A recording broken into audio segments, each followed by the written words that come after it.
morning. Welcome to today's proceedings of the Senate on this 18th day of May 2021. This broadcast is brought to you by the Parliamentary Broadcasting Unit in conjunction with the Kenya Broadcasting Corporation. My name is Edward Kabasa. We'll take a look at the order of business this morning, where there will be two petitions which will be presented in the Senate by the Speaker of the Senate. The first petition is by Mr. Paulo Kiprotich Mosbey concerning historical injustices suffered by the Torobik community. The second petition to the Senate is by Mr. Kevin Ndobo Masharia concerning access to justice under the COVID-19 pandemic and the appointment of court reporters.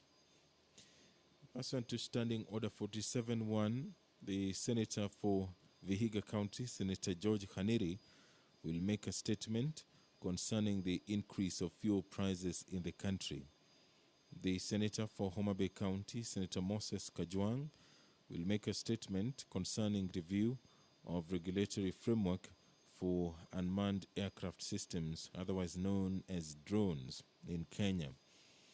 The Senator for Vihiga County, Senator George Khaniri, will also make a statement concerning the third wave of the COVID-19 global pandemic and concerns raised about its vaccine. The Senator for Vihiga will also make another statement concerning the increasing rate of unemployment caused by the COVID-19 global pandemic.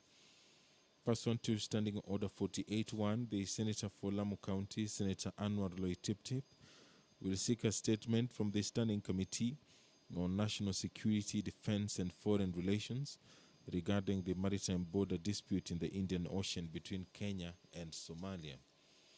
Nominated Senator Gertrude Musuruve will seek a statement from the Standing Committee on Education regarding challenges faced by teenage mothers and their children. Nominated Senator Naomi Shionga will seek a statement from the Standing Committee on National Security, Defense and Foreign Relations on the state of preparedness of the Nairobi County Fire Brigade in suppressing fire disasters in the city. Nominated Senator Millicent Omanga will seek a statement from the Standing Committee on Finance and Budget regarding cushioning Kenyans from the negative socio-economic impact of COVID-19 caused by the partial lockdown. Nominated Senator Naomi Shionga will also seek another statement, from the Standing Committee on Land, Environment and Natural Resources concerning the rise of illegal hunting for bushmeat, which poses a threat to dik-diks and giraffes in the Tsavo National Park. Nominated Senator Dr. Gertrude Musuruve will seek a statement from the Standing Committee on Health concerning an alleged incident of a patient missing a kidney at Magathi Hospital after a surgical operation. And the Senator will also seek a statement from the Standing Committee on Education concerning an alleged storming by boys from Nesta Boys in Nakuru County of a neighboring girls' school. Pursuant to Standing Order 51, subsection 1B, the Chairperson, Standing Committee on Agriculture, Livestock and Fisheries, will make a statement relating to the activities of the committee.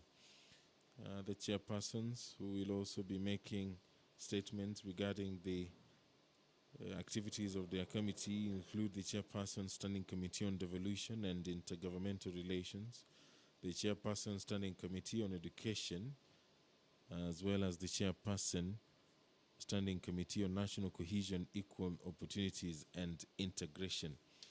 And pursuant to Standing Order 53, the Senator for Nandi County, Senator Samson Cherargei, will make a personal statement.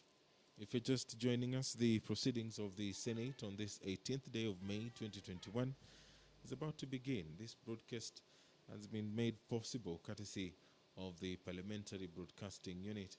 The broadcast is available on YouTube as well as KBC Channel 1. My name is Edward Kabasa. I will now hand you over for this live proceedings. Enjoy your viewing.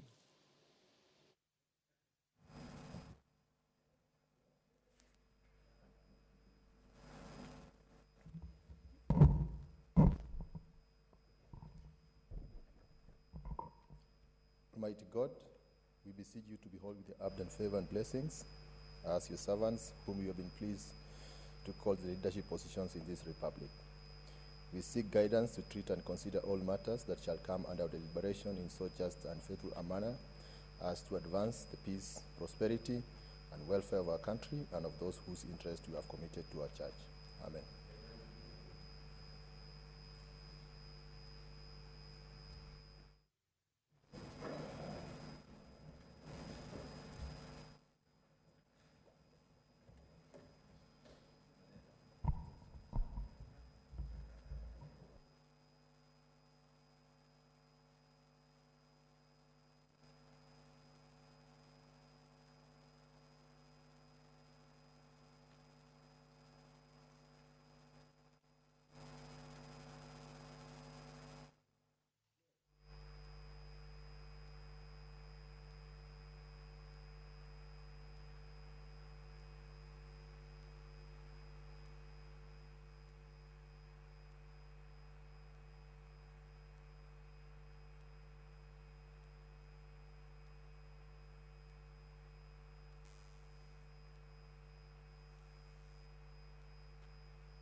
Order number 1, administration of oath. Order number 2, communication from the chair. Order number 3, messages.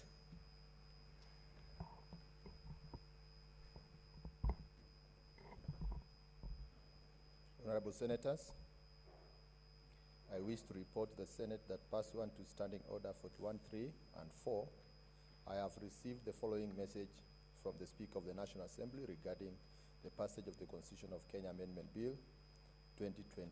Pursuant to said standing order, I now report the message. Pursuant to the provisions of Standing Order 41.1 of the National Assembly Standing Orders, I hereby convey the following message from the National Assembly. Whereas the Constitution of Kenya Amendment Bill 2020, promoted by the Building Bridges Initiative, proposed to amend the Constitution of Kenya, was introduced in Parliament pursuant to provisions of Article 257(7) of the Constitution in the form forwarded to the National Assembly by the Independent Electoral and Boundaries Commission. Further, whereas the said bill was read a first time on Thursday, 4th March 2021, considered and passed in second reading and third reading on Thursday, 6th May 2021 by the votes supported by a majority of all members of the National Assembly in accordance with the requirements of Article 257(8) of the Constitution. Now therefore, in accordance with the provisions of Standing Order 41.1 of the National Assembly Standing Orders, I hereby convey the said decision of the National Assembly to the Senate. I thank you.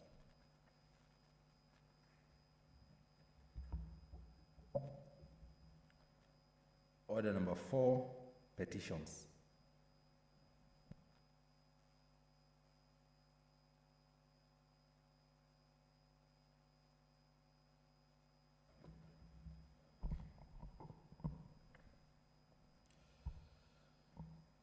Honorable Senators, I now read the following petition to the Senate concerning access to justice under Corona COVID-19 pandemic and the appointment of court reporters. Honorable Senators, I hereby report to the Senate that a petition has been submitted through the clerk by Kelvin Ndoho Macharia, a citizen of the Republic of Kenya.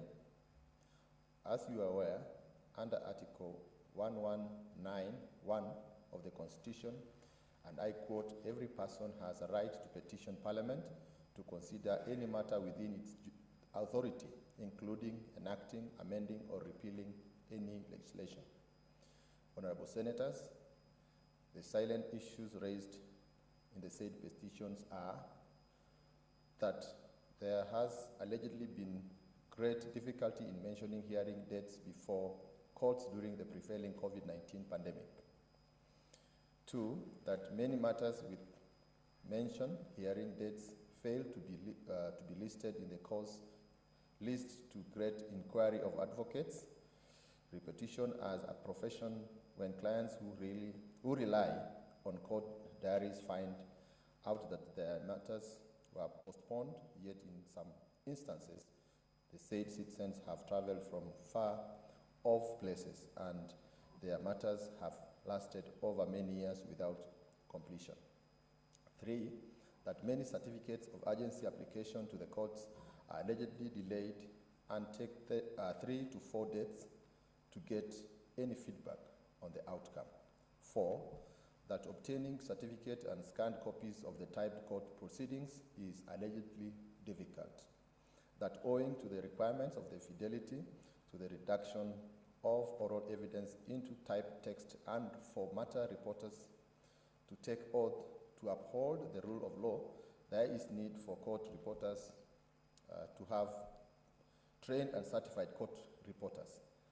There is need to set aside resources to train court reporters and to re-engineer the mission of the National Council for Law Reporting to provide the greatly needed trained and certified personnel, and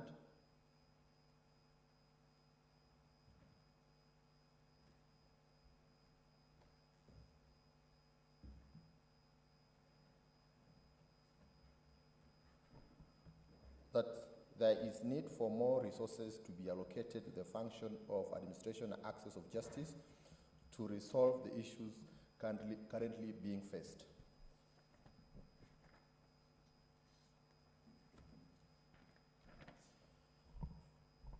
The petitioners therefore pray that the Senate investigate into the issues and provide solutions with the said timelines. Reviewers the Civil Procedure Act and the reviews the Civil Procedure Act and the National Council for the Law Reporting Act with a view to delivering access to justice and reminding the delays and frustrations citizens are facing, and enact a Court Reporters Act. Honorable Senators, pursuant to Standing Order 231, I shall now allow comments, observations, or clarification in relation to the petition for not more than 30 minutes.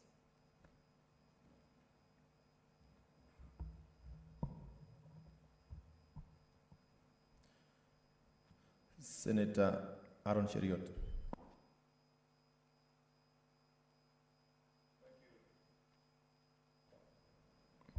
Thank you, Mr. Speaker, for this chance. This is a very important petition that this House is being invited to consider and perhaps give a way forward on, Mr. Speaker. Access to justice remains to be one of the founding principles of a modern working democracy, where citizens, on every time when they feel that their rights have been threatened, Mr. Speaker, should know that there is an easier way through which they can be preserved. Mr. Speaker, the COVID pandemic has presented almost every fragment of society with a very difficult and uncharted scenario with regards to exercising of their mandate, be they businesses. You can see the struggle, Mr. Speaker, and therefore our courts and the judiciary are no strangers to this challenge, Mr. Speaker. Therefore, this House is being presented with a petition that I feel we should seriously consider and perhaps later on share our findings with, first of all, the petitioners, but also this is one of the unique scenarios where after the petition has been considered, The findings ought to be shared with our colleagues in the National Assembly, Mr. Speaker, especially them who control the power of the purse of the Republic. Underfunding of our judiciary, Mr. Speaker, is a systemic challenge which, if we do not address as a House, is something that is going to pose a serious threat to the rule of law in this country.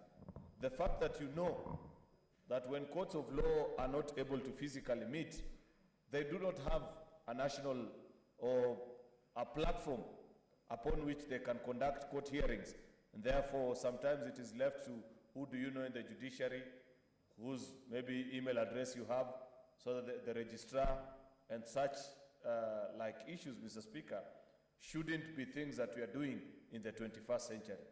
As Parliament, for example, Mr. Speaker, I know for a fact that we are trying to secure an online presence system that will allow us to transact our business either physically, like we are doing right now, or in instances like has happened twice in the last 1 year, Mr. Speaker, where with the increasing cases of coronavirus, we've had to take a break and perhaps operate only virtually.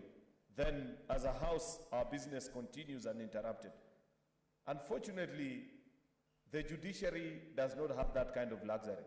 Many of the time when they place their request before the Budget Committee of the National Assembly, they are left with only perhaps salaries, and they are given just enough to meet their recurrent expenditure and very little to do any meaningful development. Yet we know that there are counties, Mr. Speaker, that first of all do not have the requisite number of courts. Secondly, there are people who have to travel such long distance because you know the geographical nature of some of the counties and the terrain that they have to take for somebody to present a petition either before the High Court or before a magistrate's court, or even the Court of Appeal for that matter, Mr. Speaker. It is a high time as a country we made a keen determination to understand that that's the same way we fight for access to health, access to education, access to good roads, access to clean water, Mr. Speaker. The access to justice is also a basic human right that we need as Parliament to ensure that it has been dispensed equally. There shouldn't be a scenario, Mr. Speaker, where certain Kenyans can easily access justice, say for those who are within Nairobi or any of the former provincial headquarters, Mr. Speaker, yet there are citizens in other parts of the country that cannot access this particular issue. Therefore, in this report that will come to the House and the committee that will consider this petition, it will be important for them, for example, to feed this House and furnish us with a report of what is the ratio of citizen to justice or citizen to access of judicial officers ratio in the various counties. It cannot be that in certain counties, Mr. Speaker, within a short proximity, you are able to access the services of the judiciary, yet in certain other counties in this republic, it will take you perhaps a day's journey or even two sometimes for you to get the same services. Secondly, Mr. Speaker, on this particular issue that I have raised on access to justice during this particular season of the pandemic, I remember, Mr. Speaker, when the judges last week, when the whole nation and perhaps the entire world was glued on our televisions awaiting the ruling last week on the ill-fated BBI initiative. It took more than 2 hours of the country waiting because the judges could not log in on the Zoom platform. It's a national shame that a country that is endowed with the kind of resources, we cannot even purchase. It showed how starved of resources our judiciary is, that we have to resort to third-rate or perhaps platforms that are not secure. You know, we have scenarios where in other countries, people have stormed into Zoom meetings and issued even or showcased matters that are separate. I was fearing each time I saw those judges reaching out to give some of their rulings. I was bothered, Mr. Speaker, that what if something so unfortunate was to happen, a hacker or somebody was to log them out of the platform that they were using to dispense of their ruling, this tells you of the obvious challenge that is happening in our judiciary. And there is no difficult or rocket science about the solutions that they need with regards to this particular. It's about funding, Mr. Speaker. Let us allow them to set up, we know constitutionally, up to date, Mr. Speaker.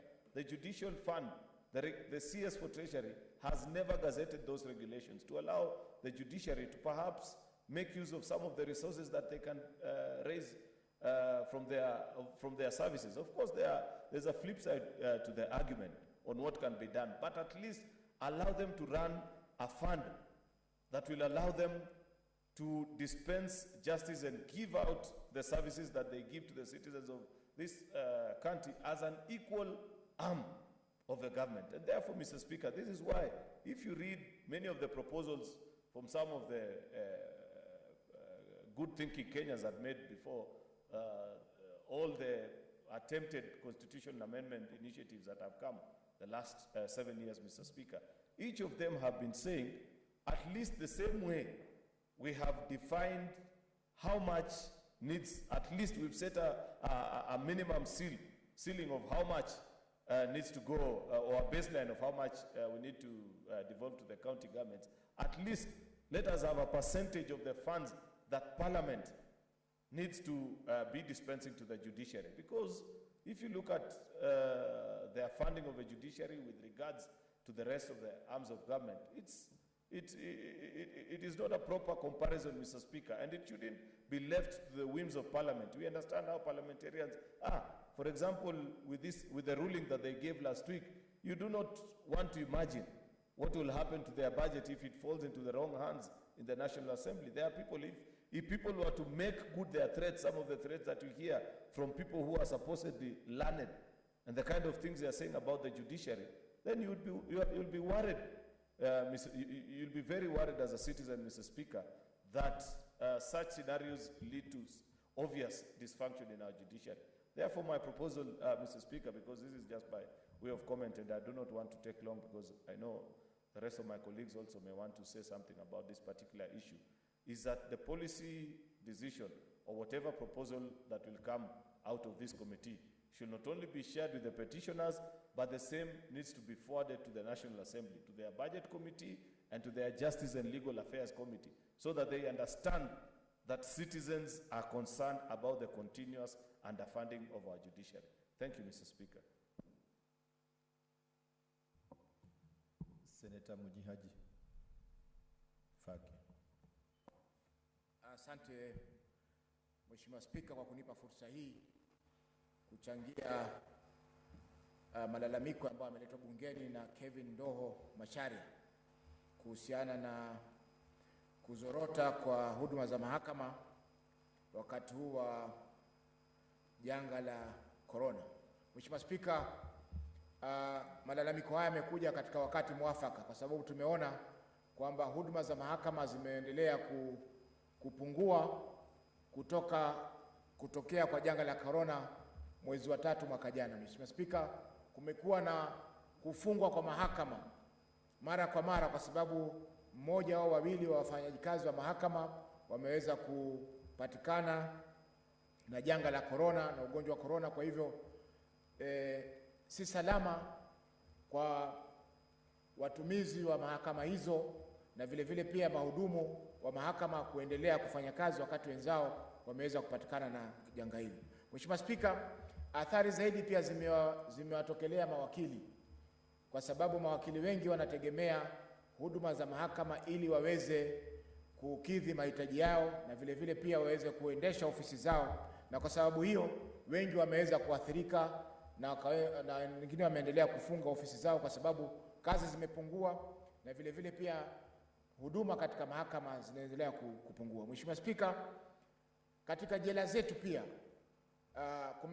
kumeongezeka msongamano kwa sababu wengi wale ambao wanapewa masharti ya bondi ama masharti ya kutoka nje wakati wanangojea kesi wanashindwa kuyatekeleza kwa sababu ya hali ngumu ya uchumi kutokana na janga hili la corona. Kwa hiyo Mheshimiwa Spika, nakubaliana na mawazo yaliyotolewa na Senator Cheriot kwamba swala la fedha zinazokwenda katika mahakama, yani taasisi ya mahakama, yani judiciary, lazima ziongezwe, kwa sababu wataweza kusaidia kuhudumia wananchi kwa urahisi zaidi iwapo watakuwa na fedha za kutosha. Mheshimiwa Spika, awali ilipotokea janga la corona, mahakama nyingi zilikuwa hazina hata nafasi, hazina fedha za kuweka sehemu za kuosha mikono ama kununua sanitizer ama kupeana barakoa kwa wale ambao labda wameingia mahakamani hawakuweza kufika, hawakuweza kuwa na barakoa, na wale ambao labda zao zimeharibika wakati wakiwa mahakamani. Kwa Mheshimiwa Spika, swala la fedha kwa mahakama ni swala muhimu sana, kwa sababu bila ya fedha imekuwa ni mambo ya mshike katika mahakama zetu nchini Kenya.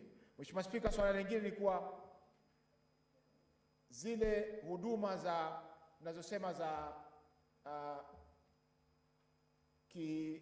internet katika mahakama, huduma za internet ama za tarakanishi katika mahakama zetu pia mara nyingi zinadorora.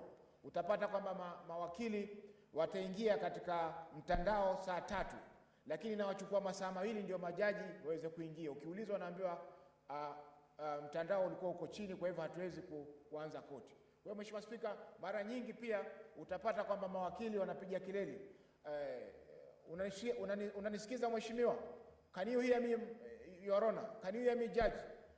Muda mwingi unapotea Mheshimiwa Spika, wakati hawezi kuelewana baina ya yule wakili ama muhusika na yule ambaye anasimamia koti hili. Kwa hiyo Mheshimiwa Spika, fedha pia zitasaidia kuimarisha miundo msingi ya mitandao katika mahakama zetu, kwa sababu bila ya miundo msingi thabiti, mara nyingi wakati unapotea, wakati mahakama hizi zinajaribu kuangalia ni vipi ambavyo wataweza kufanya. Mheshimiwa Spika, katika hiyo swala la mtandao pia, siku hizi wamefungua ile inaitwa e-filing, lakini utakwenda katika mtandao swala au unaambiwa mtandao uko chini.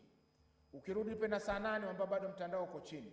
Baadaye mtandao unapoamka unaambiwa sasa kuna congestion, kwa sababu kuna watu wengi, kuna msongamano, kuna watu wengi ambao wanajaribu kuingia kuweza kufile documents zao, lakini mtandao hawezi kujisaidia. Kwa hiyo Mheshimiwa Spika, inamaanisha kwamba kuna kuchelewa kuwasilisha kesi mahakamani, kuna kuchelewa kuweza kulipa malipo kwa mahakama, kuna kuchelewa Mheshimiwa Spika kuweza kutekeleza yale ambayo yatakana yatekelezwe kabla hukumu haijatolewa ama order haijatoka.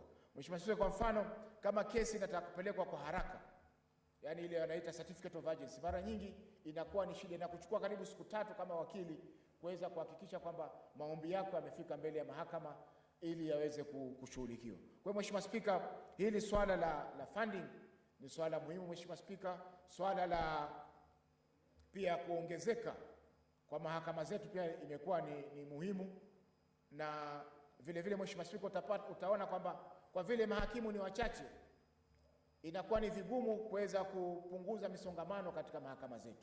Kwa hiyo Mheshimiwa Spika, mimi naunga mkono malalamiko haya ambayo yameletwa katika bunge letu la Senate. Vile vile Mheshimiwa Spika, ningeomba pia kwamba kwa vile swala hili litashughulikiwa na kamati yetu ya mahakama na haki, vile vile ihusishwe bunge la kitaifa ili kuhakikisha kwamba yameweza kufuatiliwa. Mheshimiwa Spika, mwisho ni kuwa katika masuala ya mtandao, wengi hawapati fursa ya kuweza kuelezewa mashtaka kwa lugha wanazozisikia ama kwa lugha wanazotakana kufuatilia kwa urahisi. Kwa mfano Mheshimiwa Spika, hatujakuwa na mtandao ambao kamili uko katika lugha ya Kiswahili ama zile lugha nyingine ambazo zatumika mahakamani kama zile sehemu za mashambani ambazo inakuwa ni rahisi kwa mtu kuweza kufuatilia. Kwa hiyo Mheshimiwa Spika, itakapotafsiriwa kwa mfano kwa Kiswahili, itakuwa inasaidia pakubwa kwa yule ambaye anasomewa mashtaka ili aweze kuona kwamba yale mashtaka yake yamesomwa kwa lugha anayoelewa. Mheshimiwa Spika, nachukua fursa hii pia kumpongeza hakimu mmoja katika mahakama ya Shanzu ambaye majuzi aliandika na kusoma hukumu yake kwa lugha ya Kiswahili kuanzia mwanzo mpaka mwisho. Mheshimiwa hakimu huyu anaitwa Senior Resident Magistrate Odhiambo, ambaye anahudumu katika mahakama za Shanzu kule Mombasa. na alisoma hukumu hiyo kwa lugha ya Kiswahili kuanzia mwanzo mpaka mwisho. Mheshimiwa Spika, hii inamaanisha kwamba lugha ya Kiswahili inaendelea kukua, na iwapo tutaweza kupata nafasi ya kuajiri wakalimani wa kutosha, itakuwa ni lugha ambayo inatumika vizuri mahakamani bila ya tashwishi yoyote, na hiyo itasaidia pakubwa kutekeleza ile swala la access to justice. Kwa sababu access to justice, Mheshimiwa Spika, inamaanisha kwamba yule anayesomewa mashtaka ameelewa yale mashtaka, yule anayesomewa hukumu ameelewa hukumu ile, ili aone kwamba hakutendewa visivyo katika mahakama ile ambayo inahusika. Kwa hiyo Mheshimiwa Spika, naunga mkono malalamiko haya. Asante. Senator Moses Wetangula.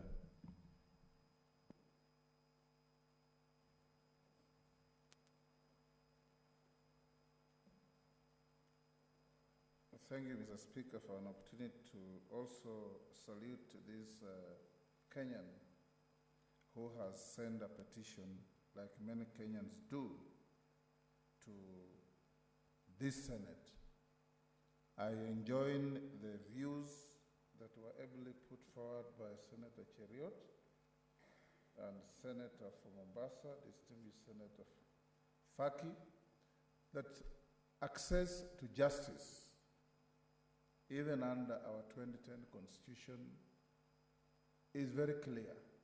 It must be unfettered, unhindered, it must be expeditious, and citizens go to court when they have serious need for justice and must be dealt with in their matters as expeditiously as it's possible.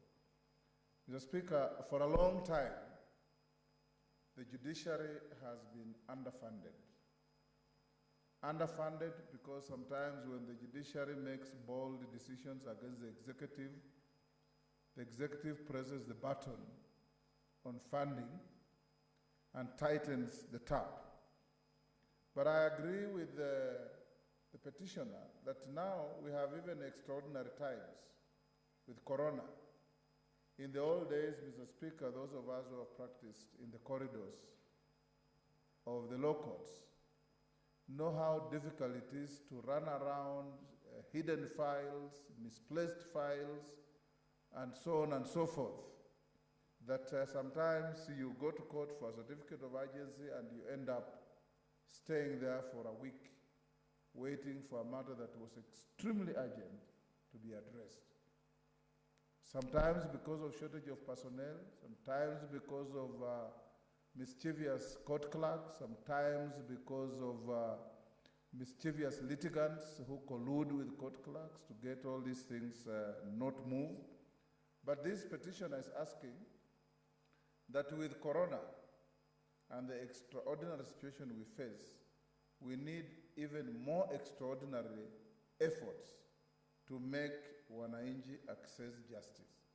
Particularly, Mr. Speaker, when it comes to wananchi seeking redress from courts when their properties are being auctioned or when their rights are being endangered. If you read our newspapers today, Mr. Speaker, almost every day we have 6-7 pages of auctions. And auctions by financial institutions, not because wananchi are fraudulent or refuse to pay loans, but the economy is so tight that some cannot be able to meet their financial obligations. And the only avenue when the banks are uncaring and unlistening are the courts to tell the banks and financial institutions that yes, you have the right to foreclose the borrower, but look at the circumstances and see what best to do. You can restructure the loan, you can delay the payment, you can give a moratorium, you can do this or that. Courts have that right. But when you can't access the courts, then you are at the mercy of the institutions.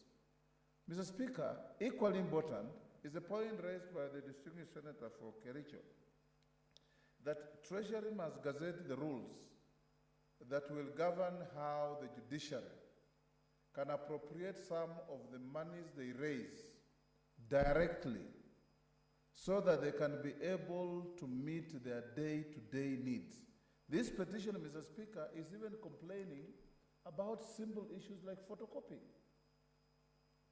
Many times you go to court, you want a photocopy of a critical document, and you are told there is no photocopying paper in the judiciary. And the judiciary raises huge sums of money to the exchequer through filing fees, because nobody goes to court and gets their services for free. You have filing fees, you have adjournment costs, you have fines for those who are in the criminal justice process, and so on and so forth. So we need to have those rules gazetted, Mr. Speaker. And the committee in which the distinguished senator from Mombasa sits, of JLAC, should look at this and see how to fast track the drafting and tabling of those rules so that we can activate how the judiciary works. Lastly, Mr. Speaker, this gentleman is also raising a very important issue, that when we are dealing with the virtual judicial processes, we need also to care about how many Kenyans have smartphones.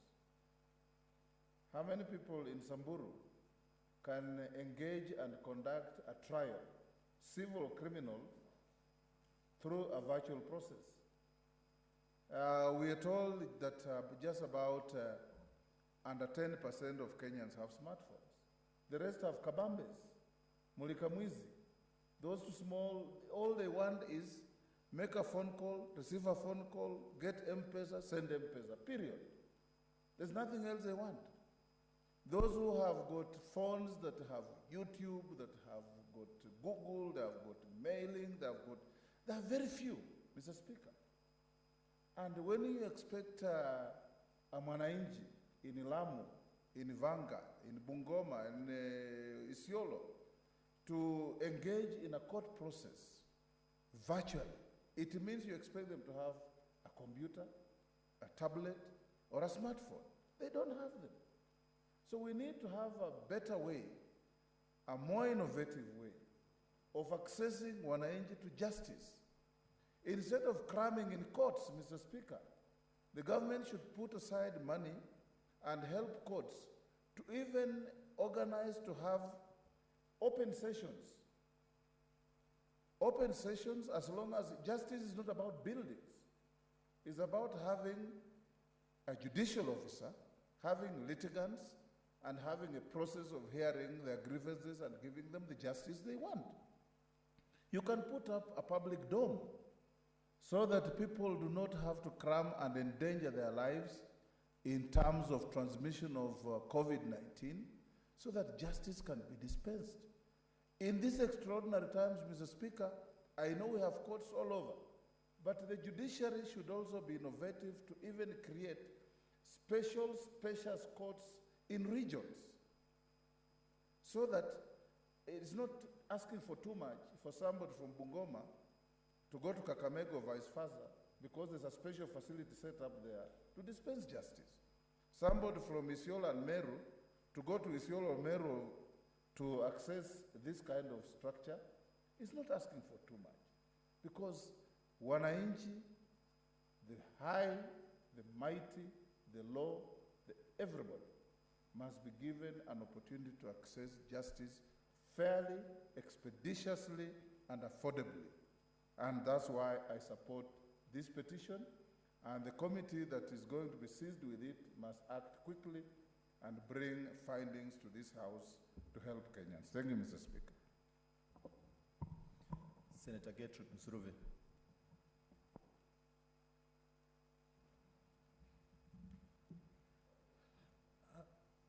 Thank you, Honorable Speaker, for giving me this opportunity to support this petition.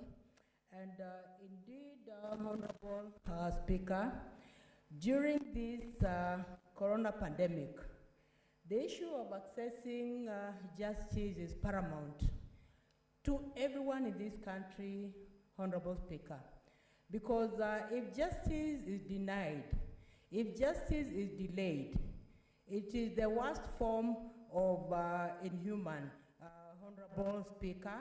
And indeed, there's need for the government to truly allocate resources for the purpose of ensuring that all Kenyans are getting justice. And even as we talk about online resources and processing of cases, Honorable Speaker, it is also important to know that there's need for capacity building also in the judicial system, so that all the judicial officers know how to handle online communication in terms of digital literacy. I think it is something that is very important, Honorable Speaker. There is need for speedy processing of cases, simply because sometimes cases take too long, such that justice is not achieved. Honorable Speaker, there are cases when we've had also people dying, and when they die, if it's a head of a family, you find that the children are not able to access even the estate that is rightfully meant for them, because of the very many petitions that are pegged to the head of the family, Honorable Speaker. There are cases even where children have not been able to go to school. They have not been able to access, school fees, money for school fees and all that, simply because their father's case or their mother's case, who was, the head of the family, the case has gone too far, too long, has delayed, and the court has not made a ruling that now the estate should be disbursed. So sometimes children end up being denied even school fees and their rights. Honorable Speaker, very many families are afflicted because of delay in cases, and there's need for the government to do something about it. And Honorable Speaker, I want to agree with Senator Bungoma when he says that there's need for innovative cases. Order, Honorable Senators. Order, Senator. Please to inform you that we have only 5 minutes remaining for comments regarding this petition. So, and we have a list of members requesting to make their observations. So, Senator, you may conclude your contribution on the petition. Thank you, Honorable Speaker. As I conclude, I want to state that there is need for justice for everyone. There is need for the court to ensure that the judicial department to ensure that they're looking for innovative ways of ensuring that the service delivery not only to families but everyone in this country, including also persons with disabilities, Honorable Speaker. We have VI who are not able to see. We also have the deaf who are also not able to hear. So there's need to ensure that there's capacity building on use of IT when it comes to accessing justice, Honorable Speaker. So I want to say, Honorable Speaker, that we must ensure also, there's need for the government to also ensure that users of masks, users of sanitizers, hand wash are readily available. So there's need to allocate money and more money to ensure that justice is not delayed, Honorable Speaker. Though you've heard me, Honorable Speaker, I was not able to really explore my thoughts very well. Thank you, Honorable Speaker, for the opportunity. Thanks, Senator. Senator Stewart Manzai.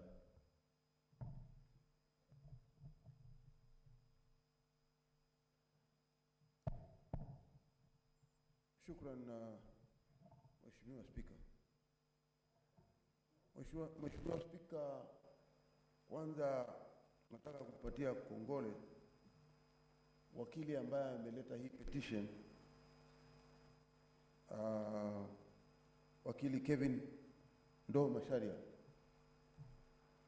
Bwana Spika, ulegevu wa kuweza kupata huduma za sheria katika hizi koti umekithiri, na yote yanaletwa kwa sababu ya kwamba wakati huu mgumu wa COVID-19 ama hili janga la huu ugonjwa wa COVID linasikitisha sana, na hususan ukiangalia, Bwana Spika, ni kwamba mawakili wakijaribu kutafuta siku ama tarehe za kesi zao kusikizwa kupitia hii mitandao imekuwa kama shida, na shida hii inaletwa kwa sababu ya kwamba sio kama vile zamani mawakili walikuwa wanaweza kwenda kotini na wakaweza kufile mara moja na kuweza kutetea wateja wao. Tumeona wakati huu kesi zinalegea na haki za wananchi kidogo zinacheleweshwa. Na kama tunavyojua katika sheria, Bwana Spika, ni kwamba ikiwa haki ya sheria itadidimia kwa mwananchi, ni haki ambayo imekatazwa huyo mwananchi, na kumkataza mwananchi haki yake ni makosa. Tukiangalia hususan kesi ambazo zinacheleweshwa zaidi kule Kilifi County, utaona ya kwamba ni kesi za mashamba. Imekuwa vigumu sasa kwa watu kuwania kuweza kuzuia kupitia ile certificate of agency, na hasa utapata wale mabwenyenye wametumia hiyo kama kinga yao. Mara kwa mara utaona wamepata orders, wanakuja wanavunja mahali, na hali wakili mwingine wa upande mwingine akitaka kwenda haraka kotini under certificate of agency anapata kwamba yeye pia hawezi kuifikia ile koti. Nasema ya kwamba kunatakana kuwe na mageuzi kama hayo, na tuweze kuweka mitandao ambayo itakuwa rahisi kwa wale mawakili kuweza kufikia sehemu hizo, kupata hizo siku. Bwana Spika, tunaona sasa watu wengi Bwana Spika, wanapata tabu, na ni jambo la kusikitisha kuona ya kwamba serikali inaendelea kushukisha zile pesa ambazo zinaenda katika mahakama. Tunahitaji mahakama katika kila mahali ili watu wasipate shida ya kusafiri wali kurefu kwenda hatua kama kutoka Kilifi kwenda mpaka kutoka pande za Mtwapa kwenda mpaka Malindi, ambapo kesi yako ikiwa iko kule inabidi yule maskini anachukua pesa zake ambazo ni za kutumia. Mheshimiwa Spika, tunasema kwamba kuna haja ya serikali kuweka pesa za kutosha ili mahakama zetu za taifa ziweze kuimprove ama kuweza kufanya hii mitandao yao iwe na urahisi, ili mawakili waweze kufanya kazi kisawasawa na kuhudumia wananchi wao. Asante Bwana Spika.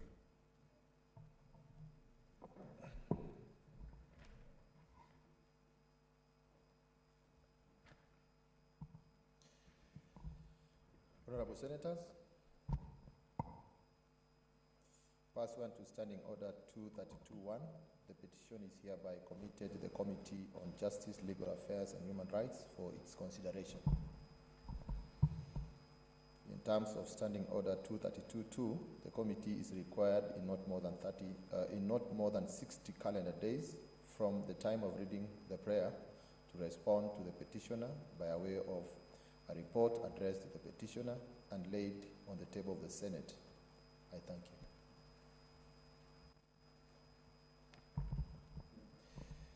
Honorable Senators, petition to the Senate concerning the historical injustices suffered by the Torobik community.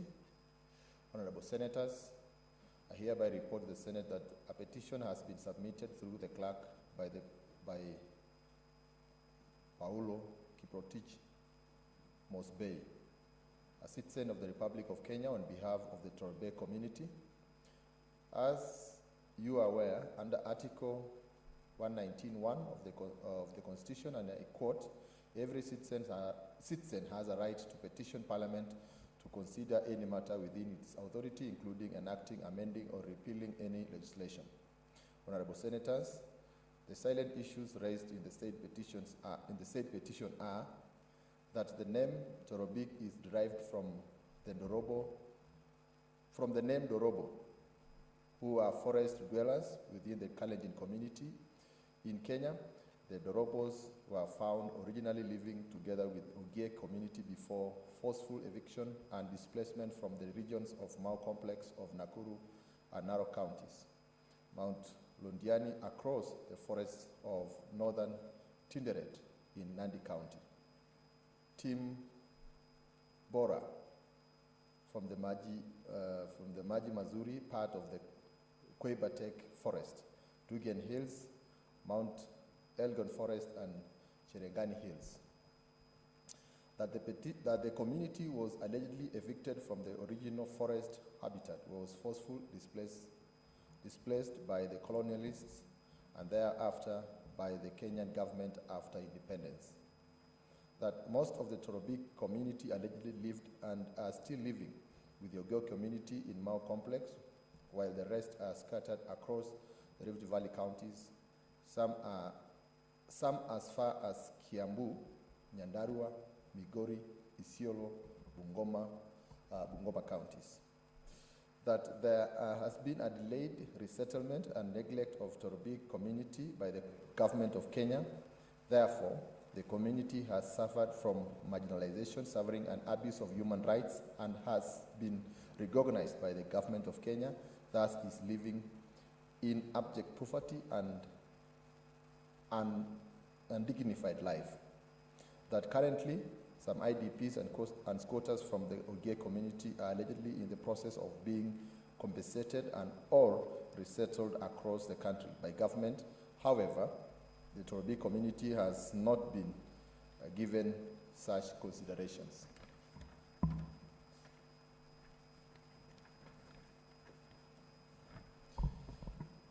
The petitioner therefore prays that the Senate address our grievances expeditiously, hence saving the community from further marginalization and neglect by government.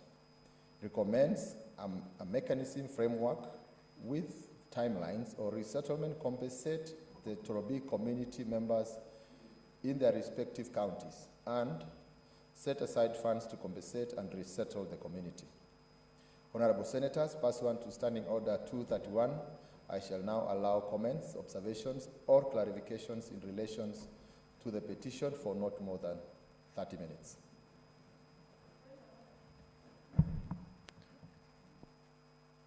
Senator Fatuma Dulu. Mr. Speaker, I don't know whether you have seen Senator Langat walking in when you are on your feet. So I think he needs to go back and come procedurally. Order, Senator Langat.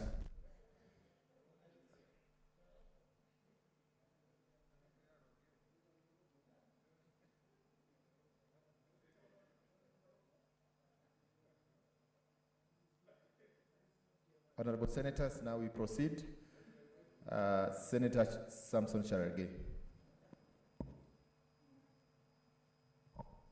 Thank you, Mr. Speaker, and I want to commend the petitioner of the Ndorobo community.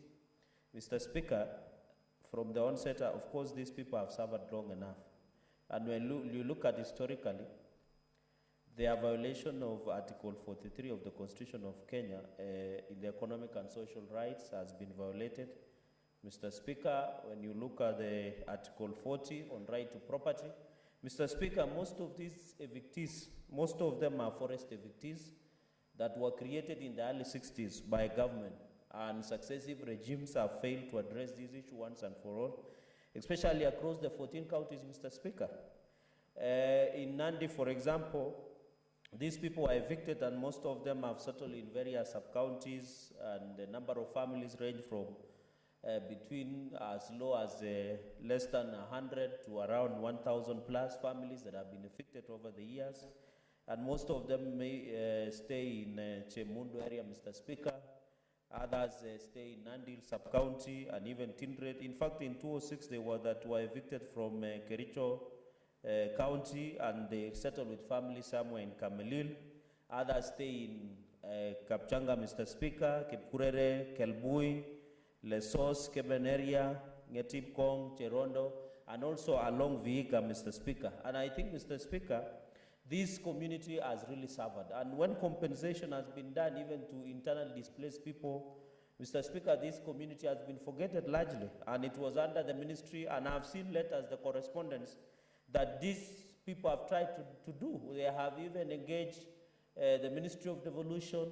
At some point, they were being tossed between the Ministry of Devolution and the Ministry of National Coordination and Interior. And you could see the frustration that this community has undergone through, Mr. Speaker.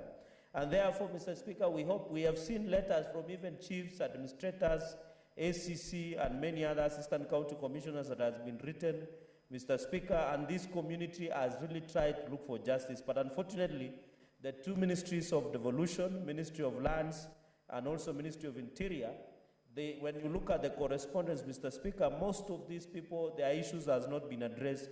And the question is, the IDPs have been compensated, Mr. Speaker. There is the forest evictees, some of them have been compensated, Mr. Speaker. And therefore, I think it is the right time, and you can see from the prayers, Mr. Speaker, that this community believes that the Senate is the only house that will assist them to get justice and compensation. For most of them, some of them, their parents are dead, Mr. Speaker. It is only their surviving children and sons and families that are still largely live. And therefore, Mr. Speaker, I hope and believe that this is also part of the marginalized community, and the Constitution has provided on how marginalized communities can be taken care of. We need not to ignore them, even in terms of representation looking into the future, Mr. Speaker. Mr. Speaker, it's so sad, even as we try to address the issue of the robber people, there is a new creation of evictees that has been created by government. You see, there was evictions in Nairobi, in Ruai, almost 8,000 families. There was Jiru that were also evicted in the height of pandemic. There was Meru across the country, evictions that were done. And Mr. Speaker, even in the coast, this issue is so rampant. Mr. Speaker, therefore, even as we address this, we must look into the future where private developers, some people connive with government and they ensure they just evict people that we have seen happening in the recent past, Mr. Speaker. And I hope, Mr. Speaker, going into the future, most of these issues shall be resolved once and for all, Mr. Speaker, because the sanctity of ownership of property, right to property, and also having a title and ownership and possession of property should be protected. Nowadays, Mr. Speaker, when you buy even land or you purchase property, you need to be careful. I know there are reforms within the Ministry of Lands called the Arisasa. I hope with the digitization and geospatial mapping of land across the country, Mr. Speaker, will assist us in terms of ensuring that this right has been. Mr. Speaker, one of the curious things, even as I conclude in my observation and comments, and I hope the Committee of Lands will invite some of us who have specific interest to contribute and give them further information, is that I don't know which then, when Jubilee was still functioning and President Uhuru Kenyatta was addressing National Assembly, and he tabled a report, and we were told there were 10 billion Kenya shillings, that there were 10 billion Kenya shillings that were supposed to be used for compensations. What is it, Senator Stewart Manzaya? Asante Bwana Spika. Bwana Spika, je, kunao haki katika msemo wa ndugu yangu ya kwamba wakati Jubilee, serikali ya Jubilee ilikuwa ikifanya kazi, lakini hiyo ni kumaanisha kwamba hivi sasa haifanyi kazi ama inafanya kazi? Nikikumbuka ya kwamba yeye mwenyewe ndugu yangu Cherargei ni mfuasi sugu ambaye yuko katika hili bunge la Senate, mwanachama sugu ambaye yuko katika hili bunge la Senate kupitia kwa tikiti ya Senate. Leo akiwa hapa, matamshi kama hayo, ni haki kuweza kusema kwamba chama kile ambacho kinatawala yeye akiwa mmoja wao hakifanyi kazi? Senator Cherargei, fafanua ama weke kando. I don't need to substantiate the obvious. Let me conclude by saying this. Order, Senator Samson Cherargei. Kindly substantiate your comments or withdraw.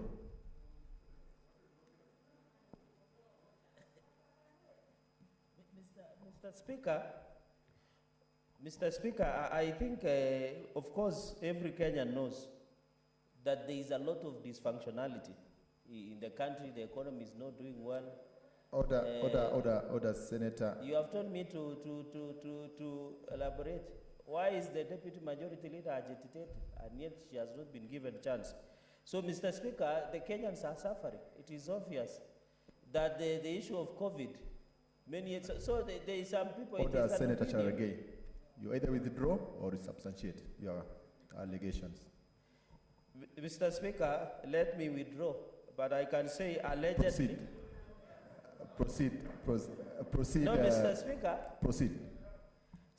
Mr. Speaker, there is a compensation issue of 10 billion that was, in fact, if you look at the report, Mr. Speaker, the president did bring that they would be compensated in terms of 10 billion that was allocated for issues of compensation in the country. Mr. Speaker, as we talk today, that money no one knows where it is, who has been compensated. And you know, this government is very mischievous. They even compensate hair. We have seen cases where KEMSA people supply hair and they are paid millions of shillings, Mr. Speaker. And I'm happy in the order paper, there is a report by the KEMSA on issues of COVID, Mr. Speaker. So, Mr. Speaker, if this 10 billion was used to compensate these forest evictees, this community, Mr. Speaker, then we would be very safe and ensure that these people receive the compensation. So, Mr. Speaker, since this is an urgent matter and I've seen the frustration that these petitioners have done, I hope the Committee of Lands, I don't see any member, but since the Deputy Majority Leader is here, she needs to take up this matter because these people are really suffering and we expect us, of course, the committee members of Lands to ensure, and even, Mr. Speaker, you can expand the scope that even Justice and Legal Affairs Committee, and I can see Senator Faki here, my former member is present, they can do follow-up and ensure that we address this justice once and for all. Senator Faki? Oh, sorry. I'm no longer a member of the Justice and Legal Affairs Committee. Oh. I'm now in the Delegated Legislation Committee. My apologies, Mr. Speaker. You know, changes in this house happen daily, so we don't know what is happening. So my apologies, Mr. Speaker, or it's monthly. Good. Senator Alice Milgo. Thank you, Mr. Speaker, sir, for this opportunity to also weigh in on this matter. Mr. Speaker, sir, Article 65 of the Constitution says that every person has the right, either individually or in an association, to own property in any part of this country, and more specifically, to be able to get a place or land to live on.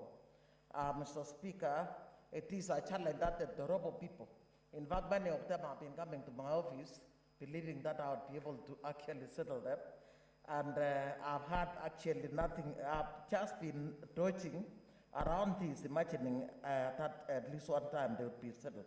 Mr. Speaker, sir, it is unfortunate that these Dorobo people are spread all over the country, and in all those areas, they are not actually settled. They are actually living in very pathetic places, Mr. Speaker, either or the cargo shops, sometimes near the forest, that is at the side of the forest where they have been evicted. Mr. Speaker, sir, we've been talking about maintaining, or rather ensuring that we maintain forests in this country, and these particular people are actually people that are environment friendly. What they normally do is that they gather fruits and then they hunt small animals in the forest. However, they have been evicted from the very forest that we are imagining we are actually maintaining. Mr. Speaker, sir, recently I saw there is a new methodology of settling people, or in this case, accessing land in this country through digitization. And I would have wished somebody would actually settle down to actually look into all the issues of land right across this country, so that we bring on board each and every individual, and to ensure that while we are settling IDPs, there are Dorobo people that are being ignored. In fact, these Dorobo people are marginalized, and they are being further marginalized by actually not being allowed to settle, meaning their children do not go to school, they do not access medical services, they do not even access whatever, the very basic needs. And more specifically right now with corona issues, I'm sure these people are suffering a lot.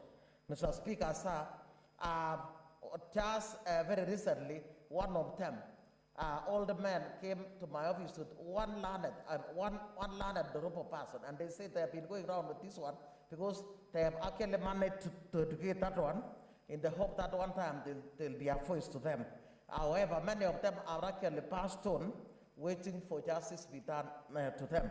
While we are looking at the justice to be done to the judiciary, these people have been facing a lot of injustices, and it is our hope that through this petition, that the Dorobo people will actually, their rights will be addressed so that they are settled once and for all. And I would have wished the land ministry would actually think about these people, think about the marginalized people, because the more we do not settle them, the more we are marginalizing even the more, because we push them to the very, Mr. Speaker. So, and as I conclude this petition in support of it, I think Mr. Cherargei should not be able to blame Jubilee government for not settling people. He's very much part of it. That is why he was elected through Jubilee Party. Thank you. Honorable Senator Milgo, Senator Cherargei already withdrawn the statement, so I don't think you I'm need to withdrawing, Mr. But I want to say Senator Cherargei is attacking Jubilee government and is actually elected in Jubilee, through Jubilee Party. What is it, Senator Cheriot? Is it in order, Mr. Speaker? I think for a senator to fundamentally misunderstand the Constitution. The Constitution demands of us as legislators that our key mandate is to represent, oversight, and legislate. What Senator Cherargei was doing falls under the ambit of oversighting the executive. I do not think we are sent here to be representatives of the executive. If Senator Milko feels so strongly about the position of what the Jubilee government needs to be doing, then it's better she resigns and goes and seek for somewhere to work in the executive. I think she's in the wrong place.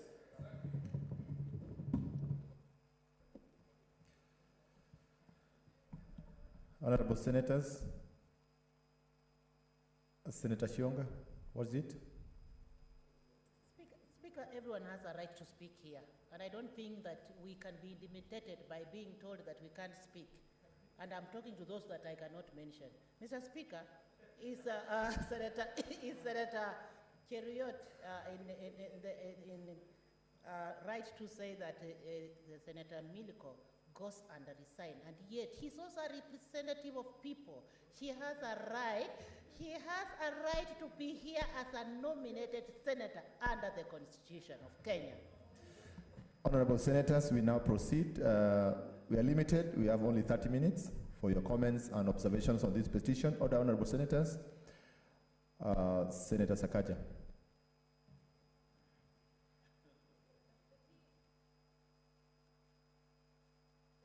Thank you. Thank you very much, Mr. Speaker. Mr. Speaker, allow me to thank these petitioners for bringing this matter to us.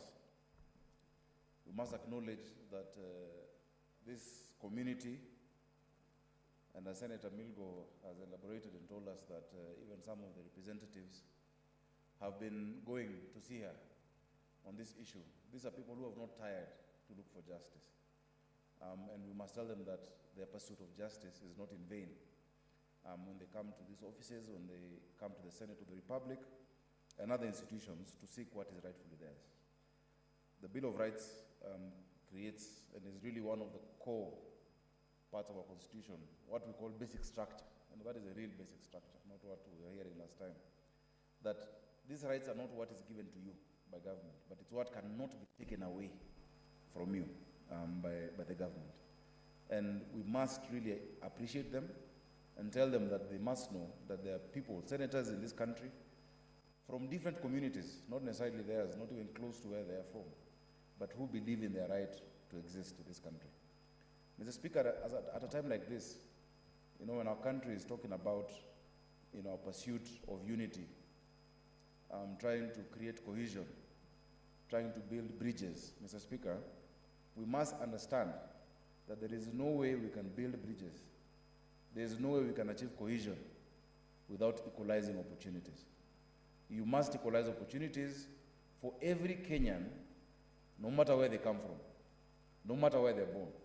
If there is a section of Kenyans from Habaswein to Migori, from Kilifi to Turkana, and anywhere in between, who do not feel as Kenyan as the next Kenyan, just because their tribe is small, or just because they have, you know, gone through historical injustices and nothing has been done to them, Mr. Speaker, then our claim to building bridges, our claim to pursuing cohesion really is tainted, Mr. Speaker. Building bridges cannot focus on 4 or 5 big communities or a few big communities. We must have, you know, at the radar of these initiatives or this endeavor, the national spotlight must be first on these communities that have been considered small. Because, Mr. Speaker, the problem we've had, apart from competition between communities, and especially big communities, has been that we've never been able to truly define what is a Kenyan identity, Mr. Speaker. Are we just 43 communities or 44 who are found within 586,000 square kilometers and must get along? Or is there something that runs through that makes us Kenyan, so that we can say we are Kenyan first? What does it mean to be a Kenyan, Mr. Speaker? If we don't do this, all of these attempts, and of course, Mr. Speaker, I support these attempts because they're not the final attempt, but all of these attempts will come to naught. Because even after you finish this First Amendment, will Kenyans feel as Kenyan? When today they cannot access offices, they cannot be, you know, responded to on their issues, when they're being evicted, Mr. Speaker, and it's not just about communities. Opportunities are not just communities in terms of ethnicity. Opportunities are also about class, Mr. Speaker. I'm very happy Senator Cherargei has given us an example. We've sounded like broken records in this house when we talk about evictions. Yet we have protocols in this country about how to deal with evictions. I have brought issues of Ruai, Mr. Speaker, of Njiru, Mr. Speaker, to this house. I brought issues of Kariobangi. And sometimes I sympathize with the Committee of Lands because they're more or less overwhelmed. That committee has 27, 28 petitions, and I'm sure you'll probably give this petition to them as well. They will not sort these petitions. Mr. Speaker, we must design a better way for us to be effective, because we will just bring petitions and prayers will not be answered. And Kenyans will get tired when they keep coming for recourse here and nothing is done. But Mr. Speaker, unless we fully respond to these issues, unless we make sure the common mwananchi, the poor Kenyan, understands that they have as much right as the rich Kenyan, the small community understand that they have much place in this country as the big community, all of these efforts we're talking about towards cohesion will mean nothing, Mr. Speaker. Mr. Speaker, I brought a statement that I hope I'll get a chance this afternoon about what's happening in Nairobi. Look at Mlango Kubwa. Kenyans are being harassed, young people. They're being hounded by police. If something similar happened in Lavington or Karen, Kenyans are treated differently, Mr. Speaker. What kind of country is this, Mr. Speaker, where there is a first-class citizen and a second-class citizen? A first-class country cannot have different classes of citizens. Every individual Kenyan must be able to enjoy the same rights as being Kenyan. And that is the true pursuit that we as legislators, that we as citizens in this house of equalization, and Mr. Speaker, this is the only house of equalization. This is a house where the senator for Lamu with 120,000 people has one vote, like the senator of Nairobi with 4.3 million people, because it's a house of equalization that balances out the tyranny of majority in the National Assembly. And that's why such a petition, Mr. Speaker, must take heavy precedence, must be looked at very important, with a lot of significance in the Senate, more than even in the National Assembly, because that is a representative house. That's a house of representatives. Here we have corporate representation. So, Mr. Speaker, I urge senators, and especially those who've been here for a long time. How do we assist this committee? Mr. Speaker, I have pending petitions in the Committee of Lands, and I know their chairman is extremely hardworking, Senator Gidiomi. He actually goes out of his way. Even sometimes in other committees, he helps me chair sometimes, Labour Committee. But we must be creative. That committee has too many functions, lands, housing, I don't know, environment, water, that they will not be effective. Wildlife, you know, they're looking at animals. Mr. Speaker, we can't be able to operate like that moving forward. We need to be told, and I hope actually, Mr. Speaker, this petition goes maybe to the Justice Committee as opposed to Lands Committee. The 10 billion that His Excellency President Uhuru Kenyatta spoke about years ago in the State of the Nation address, when he did one of the things that was recommended in the TJRC report, he asked for forgiveness on behalf of the government of the Republic of Kenya. Remember, the government of the Republic of Kenya exists in perpetuity, from the colonial government, then the first government. And that was a big, big thing, Mr. Speaker. Thereafter, he said that a fund of 10 billion shillings, and I'm not sure if the National Assembly then appropriated it, be set aside to help address these historical issues. Mr. Speaker, what is the legislative, or rather, what is the framework, the institutional framework through which this is being done? Those are the questions that Senator Mugeni's committee, and many times I have faith in Senator Mugeni's leadership as chair of JLAC, Mr. Speaker. He has been outstanding. Those are the questions we must bring answers to. Was it just a promise? Because I'm sure the president intended well when he set up that, you know, when he gave that directive, Mr. Speaker, that what is the legislative framework, what is the institutional framework through which we can be able to bring, you know, solutions and heal wounds. Look at what happened in Wagala. Those people were happy when the president made that apology and committed that money. But years later, nothing has been done, Mr. Speaker. So we need to look at that, and I pray that the prayers of these petitioners, and I want to thank them, will not go and land on deaf ears. Their prayers will not be in vain, and I support this petition. Thank you. Honorable Senators, for those of us who wish to contribute on this petition, kindly limit your contributions to 3 minutes. We have a list of members who wish to contribute. Senator Muni Haji Faki.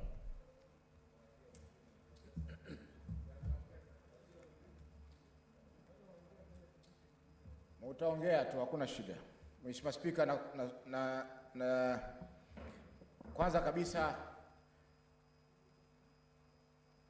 nachukua fursa hii kukushukuru kwa kunipa fursa ya kuchangia petition hii, Mheshimiwa Spika. Petition ambayo imeletwa na Maolo Kiprotich kuhusiana na kuhamishwa na kupokonywa ardhi kwa jamii ya Torbi community ambayo iko katika maeneo ya Nandi nafikiri. Mheshimiwa Spika, jambo hili ni katika dhulma za kihistoria ambazo zimefanywa na Waingereza, sio hapa Kenya peke yake, lakini sehemu nyingi ulimwenguni, Mheshimiwa Spika. Hivi tunavyozungumza, Mheshimiwa Spika, kuna dhulma kama hizi zinazoendelea kule Palestina, ambapo serikali ya Israeli inawahamisha kwa lazima wa Palestina kutoka ardhi zao za jadi. Mheshimiwa Spika, swala hili si swala geni ulimwenguni, ni swala ambalo limekuwako katika vichwa vya habari miaka mingi, lakini jambo la kusikitisha, Mheshimiwa Spika, ni kwamba taasisi zote za ulimwengu zimekaa kimya wakati wa Palestina wanadhulumiwa haki zao ambazo ni haki zao za jadi. Mheshimiwa Spika, tusiwaangalie kama Waarabu wa Palestina, tuwaangalie kama binadamu, kwamba wao kama binadamu wana haki kama binadamu mwingine. Mheshimiwa Spika, wana haki za kuishi kwa amani kama watu wengine wote. Kwa hiyo Mheshimiwa Spika, tunapozungumzia swala hili la Turbi, malalamiko ya watu wa Turbi, Mheshimiwa Spika, ni lazima tuangazie zile dhuluma za kihistoria ambazo zimefanywa na wabeberu wakati wa nyuma na sasa zinafanywa na wananchi wenyewe wa Kenya katika serikali yao ya Kenya. Mheshimiwa Spika, majuzi tulikuwa na eviction kama hii maeneo ya Bonje kule mjini Mombasa, kati ya mpaka wa Mombasa na Kwale County. Mheshimiwa Spika, yaliyofanyika pale ni mambo ya dhulma kabisa, kwa sababu watu walivamiwa usiku wa manane, nyumba zao zikavunjwa bila ya kuoneshwa court order, bila ya kuoneshwa jambo lolote. Watu waliingia wakavunja kama vile wanavyofanyiwa Palestina kule Gaza na kwengineko. Kwa hiyo Mheshimiwa Spika, swala hili limekuwa donda sugu katika nchi yetu. Tumezungumzia hapo nyuma swala la eviction baba dogo hapa Nairobi, tumezungumzia swala la eviction maeneo ya Diani, tumezungumzia swala la eviction sehemu za Kilifi. Kila sehemu zinafanyika eviction kama hizi ambazo zinafanywa usiku wa manane. Mheshimiwa Spika, kuna swala la curfew. Itakuwaje polisi wakavamie watu usiku wa manane wakati kuna curfew? Je, hii curfew ni ya wale ambao wanazunguka barabarani peke yake, polisi haiwaathiri? Mheshimiwa Spika, wale wanaokuja kuvunjia watu usiku hawaathiriwi na curfew? Kwa Mheshimiwa Spika, ni swala ambalo kamati, na ningeomba swala hili Mheshimiwa Spika lipelekwa katika kamati ya sheria, kwa sababu mambo yanayohusika hapa yanahusu sheria ya kumiliki ardhi, sheria ya kumiliki nyumba, sheria ya kuhamishwa kiolela kinyume na haki za binadamu na zile haki nyingine za kimataifa. Kwa Mheshimiwa Spika, naomba kamati ile ambayo itashughulikia swala hili iangalie kwa undani zaidi, kwa sababu ni swala ambalo laathiri mpaka sasa, sio zile dhuluma za zamani. Mpaka sasa dhuluma hizo zinaendelea katika nchi yetu. Asante Mheshimiwa Spika. Senator Fatuma Dulu.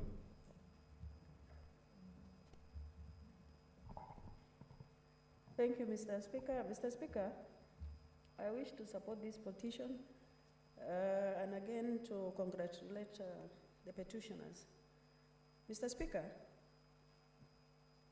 land is a very emotive issue in this country and everywhere. And severally, you will see that when people go around to look for justice in this country, when they are unable to get justice, they come to the Senate. But unfortunately, Mr. Speaker, it looks like we are not solving the problems that are brought here by members of public. Mr. Speaker, the petition is actually addressing a very serious concern which touches on fundamental rights of individuals, especially right to property. Mr. Speaker, these communities are living everywhere in this country, but their complaint and their injustice is historical. And I think as a country, we have to have a solution to these problems, because these are people who are marginalized over the years. We keep on recycling their problems without providing solution. Mr. Speaker, apart from Dorobo, we have Endorais, we have Ogiek in this country, who have been having land issues in this country up to now. I remember when I was with KNCHR, the Endorais people went to African Commission. They were actually given ruling where the government should settle them up to now. And I know they have a representative in the National Assembly right now who is handling that matter. I hope you will be able to fight for their rights so that their land is being given back to them. Mr. Speaker, I have a similar issue in my county where a petition was brought to the Committee of Lands. I know the chair is active, is hardworking.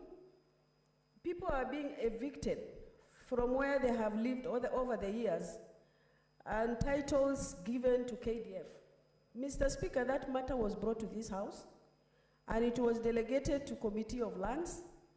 The CS was summoned severally, and I think Senator Khaniri sits in that committee.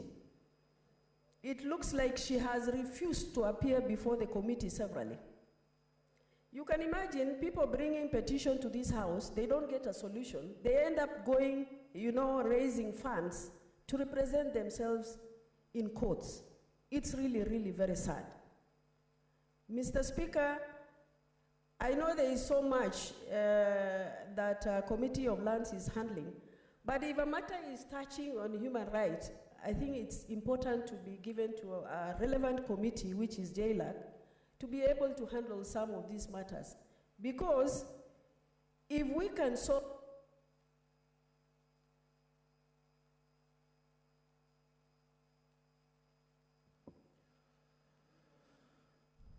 Senator Mudhama Kavindu.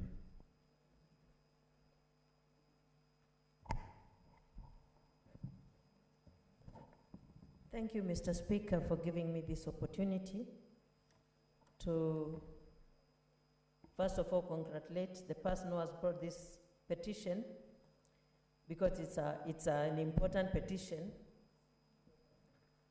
And I want to say, Mr. Speaker, everyone has a right for living and living in a clean environment as per our constitution.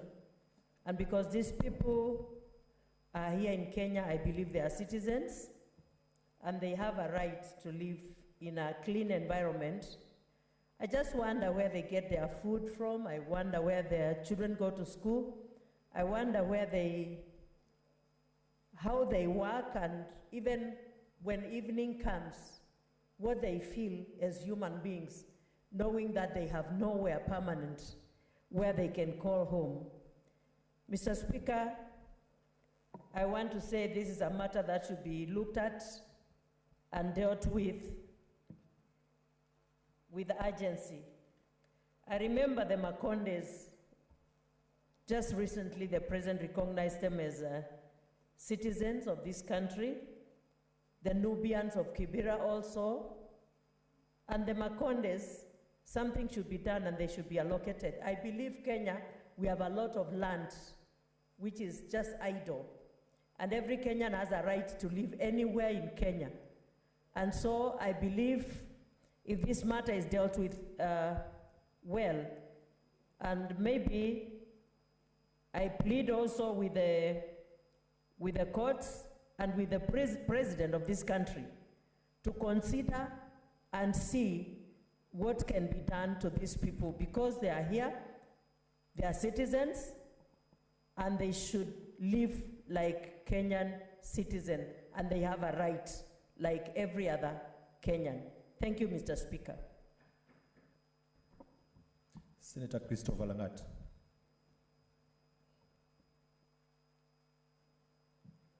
Thank you, Mr. Speaker, sir, for also giving me this opportunity to contribute to this particular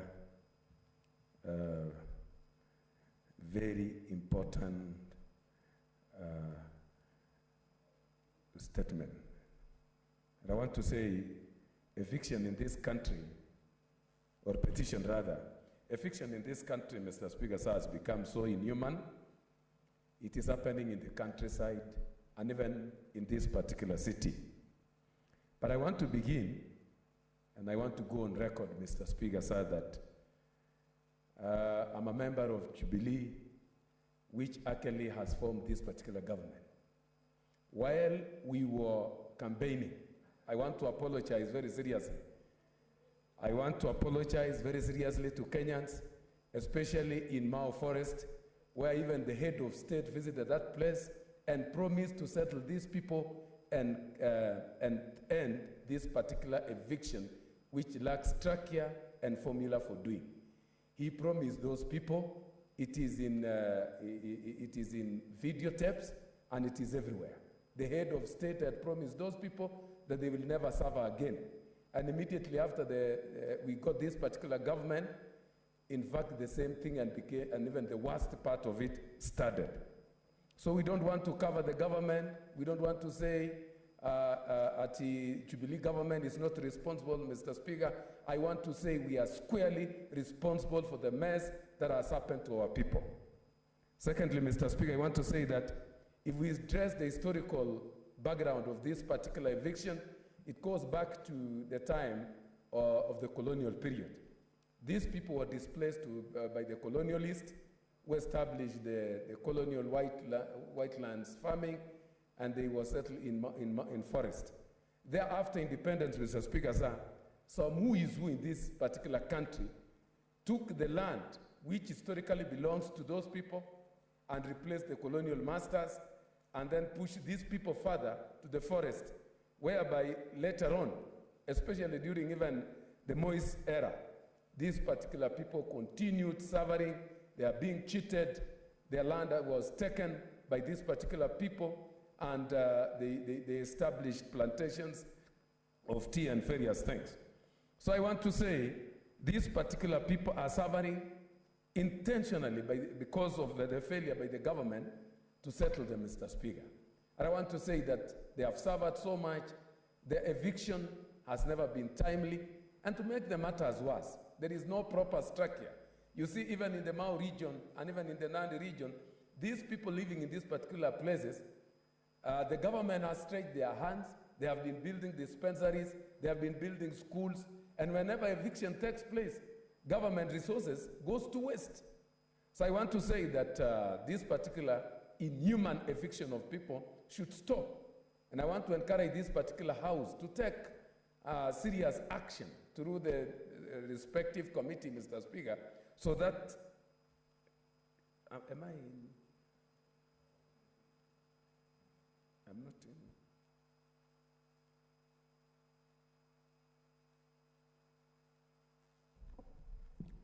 Now we proceed to the next senator. Senator Hargura Godana on Vasho.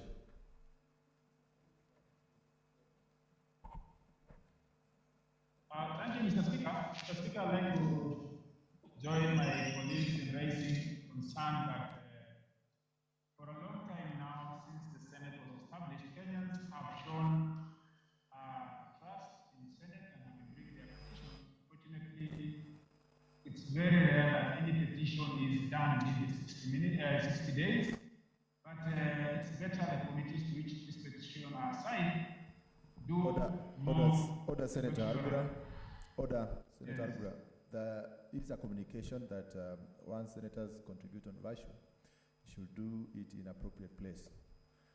And we are saying that you are not in appropriate place to contribute. So we proceed to the next senator, Senator Stewart Manzayo.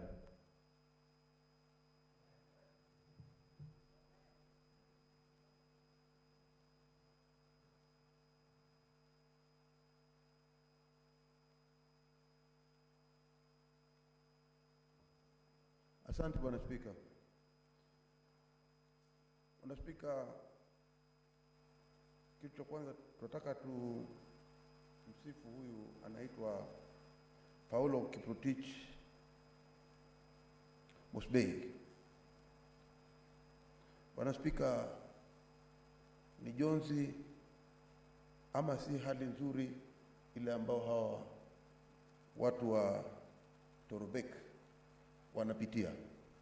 Bwana Spika, kwa mara nyingi tumekuwa tukiona Wakenya tunagawanyana, ni msingi kama huu.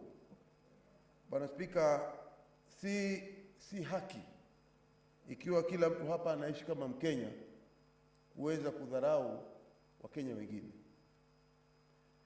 Nikisema hivi ni kwa sababu Bwana Spika, hawa Wandorobo ama kama alivyosema yule ndugu wangu Cherargei, hawa pia ni Wakenya.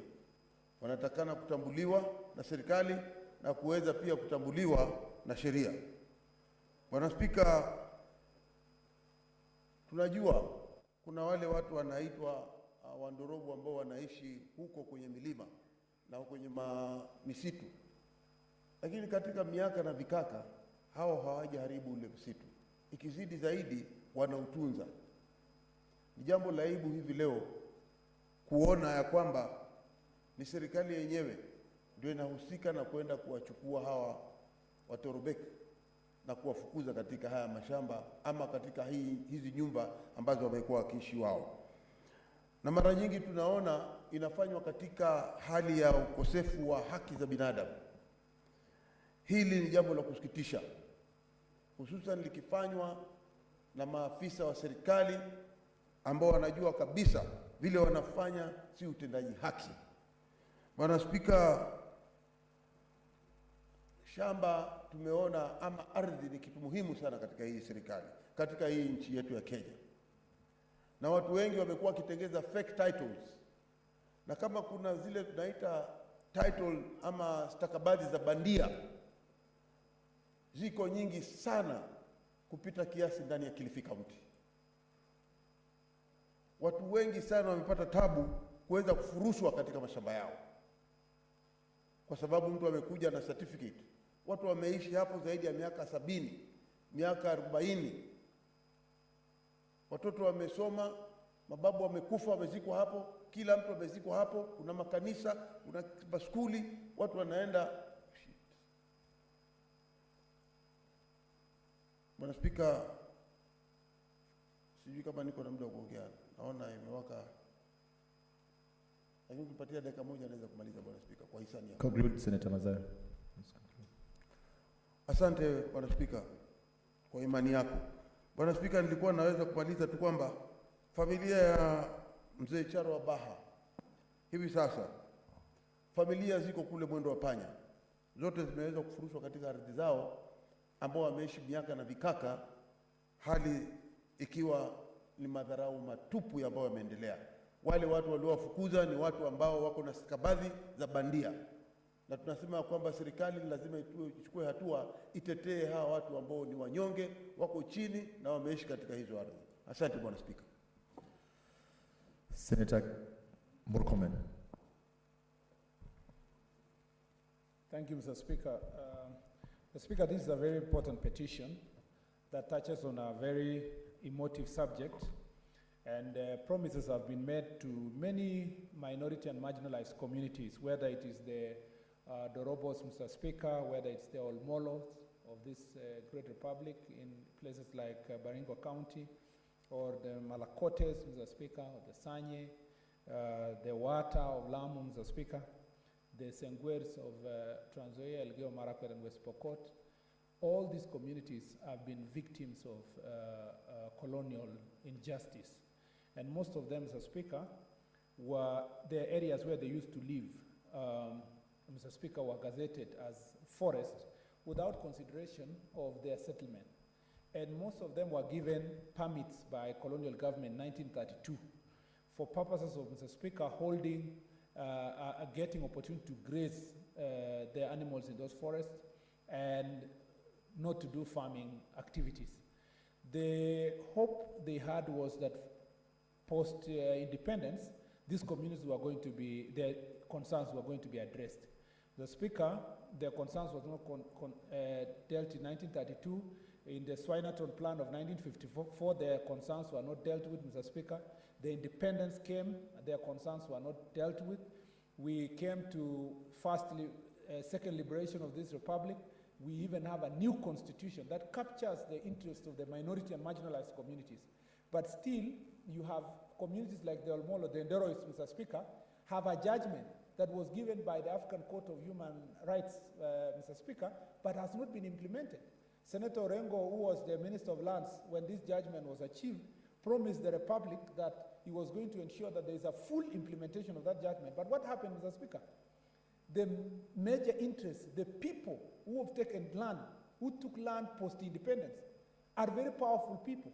In the case of the Ndoros, for example, Mr. Speaker, the very powerful politician who sits in this house, Mr. Speaker, was already occupying the land that people were supposed to be settled in. In the case of all these other communities in the Mau and all those places, you know that their land went to powerful individuals, as Senator Langad mentioned about, both in Rift Valley, in the eastern part and the western part of the Rift Valley. So, Mr. Speaker, we are dealing with a systemic disease and a problem that I really agree with Senator Fatuma Dulo that this should go to Justice and Legal Affairs Committee, and we must have a proper report that captures the real problems, the human rights violations that these communities face. When I went to Mau, Mr. Speaker, in 2018, I think, after the handshake, I know Senator Sagaja issued a statement that I should apologize to the President, because when I went to Mau, Mr. Speaker, and I spoke about the plight of the people who are evicted in a very inhuman manner, I was told I must respect the President. But, Mr. Speaker, I knew what I was doing, because, Mr. Speaker, we were willing to sacrifice positions of power and authority because we believe in human rights and the rights of the marginalized. Mr. Speaker, we must do something in the Senate, and we must do something for posterity. I thank you, Mr. Speaker. Senator Gertrude Mzuruvu. Thank you, Honorable Speaker, for giving me an opportunity to support this petition. And it is quite a very important petition. And Honorable Speaker, the issue of land is very emotive. And when people are just evicted from land, it has a lot of implication on the family. It has a lot of psychological harm on the family. And the Dorobo have a legitimate petition, and there's need to look for mechanisms of supporting them. And as a Senate, it's a mandate to ensure that we are actually standing with the Dorobo people. Honorable Speaker, that when people are evicted, like the case of the Dorobo, they're already insecure. And Honorable Speaker, when you look at the Constitution, Article 43(3), it implies clearly that everyone needs to be given security. In fact, even for those who are vulnerable, who are not able to offer security for themselves and their families, the state is supposed to offer them security, Honorable Speaker. So there's need for speedy support for the Dorobo family, because even the eviction also affects Article 43 of the Constitution. They're not able to enjoy their socio-economic rights. I can imagine that the evictees' children cannot go to school, yet it is a basic right. When it comes to clean water, as stipulated in Article 43, then this implies that they are denied, Honorable Speaker, and no Kenyan should even be denied the right to a shelter, the right to clean water, the right to school. And Honorable Speaker, there's need to ensure that there is justice for the Dorobo people, and there's need to have a policy also. When it comes to eviction, the government should look for mechanisms of ensuring that they also empathize with the evictees, so that eventually they do not become isolated, Honorable Speaker, because this is a country and everyone has a right to get that security from the government, Honorable Speaker. So I want to support this petition, and I hope that it will be given the justice it needs to be given when it goes to the right committee, Honorable Speaker. Thank you for the opportunity. Senator Naomi Shionga. Finally, that is the last Thank you, Mr. Speaker. contribution. I want to thank you, and I want to thank the sponsor of this particular petition, Mr. Paul Kiprotich. Mr. Speaker, I agree with my colleagues, and I want to say interesting times comes with interesting things. Finding in Kenya that right now we have people who are living in Kenya and are not recognized as Kenyan, it is very interesting. Looking at the Ndoropo, just like my colleagues have said, the Nubians, the Makonde got their rights, and they are enjoying what is for their country. You look at the Ndoropo right now, what we are discussing, there are people who are all over from what we are hearing. And if people are all over, they need to be Kenyans and be recognized in a way that their rights are respected. You look at the minority and the marginalized, Mr. Speaker, in this country, they are really suffering. These people have a right to voting, have a right to representation, have a right even to get the documentation like ID card or identification card, and they need to be taken care of as other Kenyans. And if we get that such people are living in Kenya and they do not have a right to what is right for them, then who is to be blamed? We need to blame the government of Kenya. Because these people are reproducing, they are increasing in terms of population. They are people who need to be taken care of. And yet they live in Kenya and they still feel insecure. I want to say that I support Paul Kiprotich for bringing it here, and the Ministry of Land, who is responsible for this, for the people to get the right for their land, need to take over this petition and move with it very fast. We are heading to elections.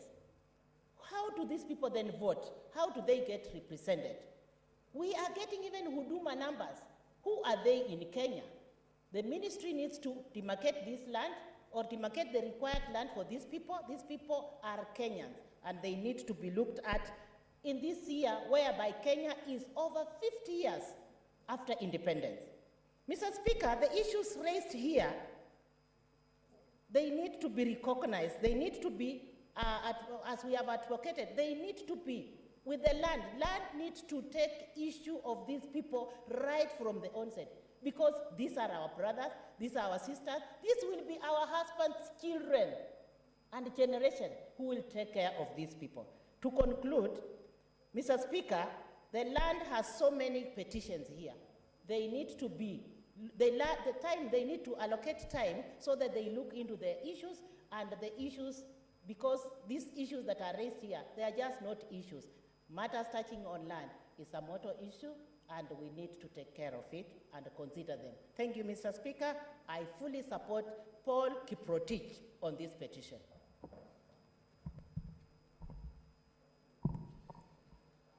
Honorable Senators, pursuant to Standing Order 232-1, the petition is hereby committed to the Standing Committee on National Security, Defense, and Foreign Relations for its consideration.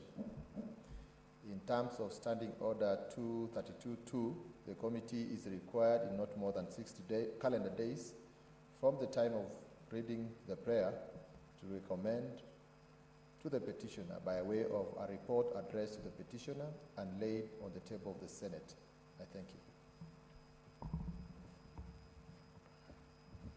Next order. Order number 5, papers.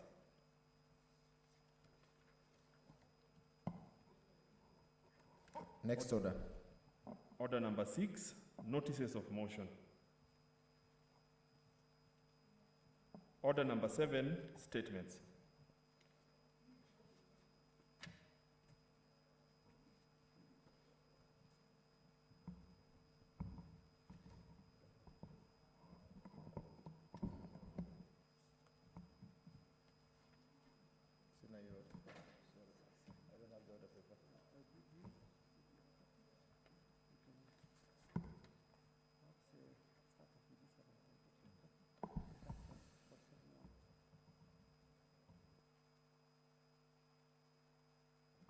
Honorable Senators, pursuant to Standing Order 47-1, there are several statements. We start with a statement by Senator George Haneri.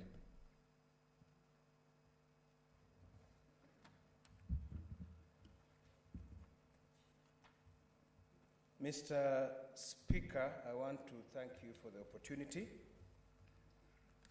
And I rise pursuant to the provisions of Standing Order number 47, paragraph 1, to make a statement on an issue of general topical concern in the country, and that is the consistent sharp increase of fuel prices in the past few months. Mr. Speaker,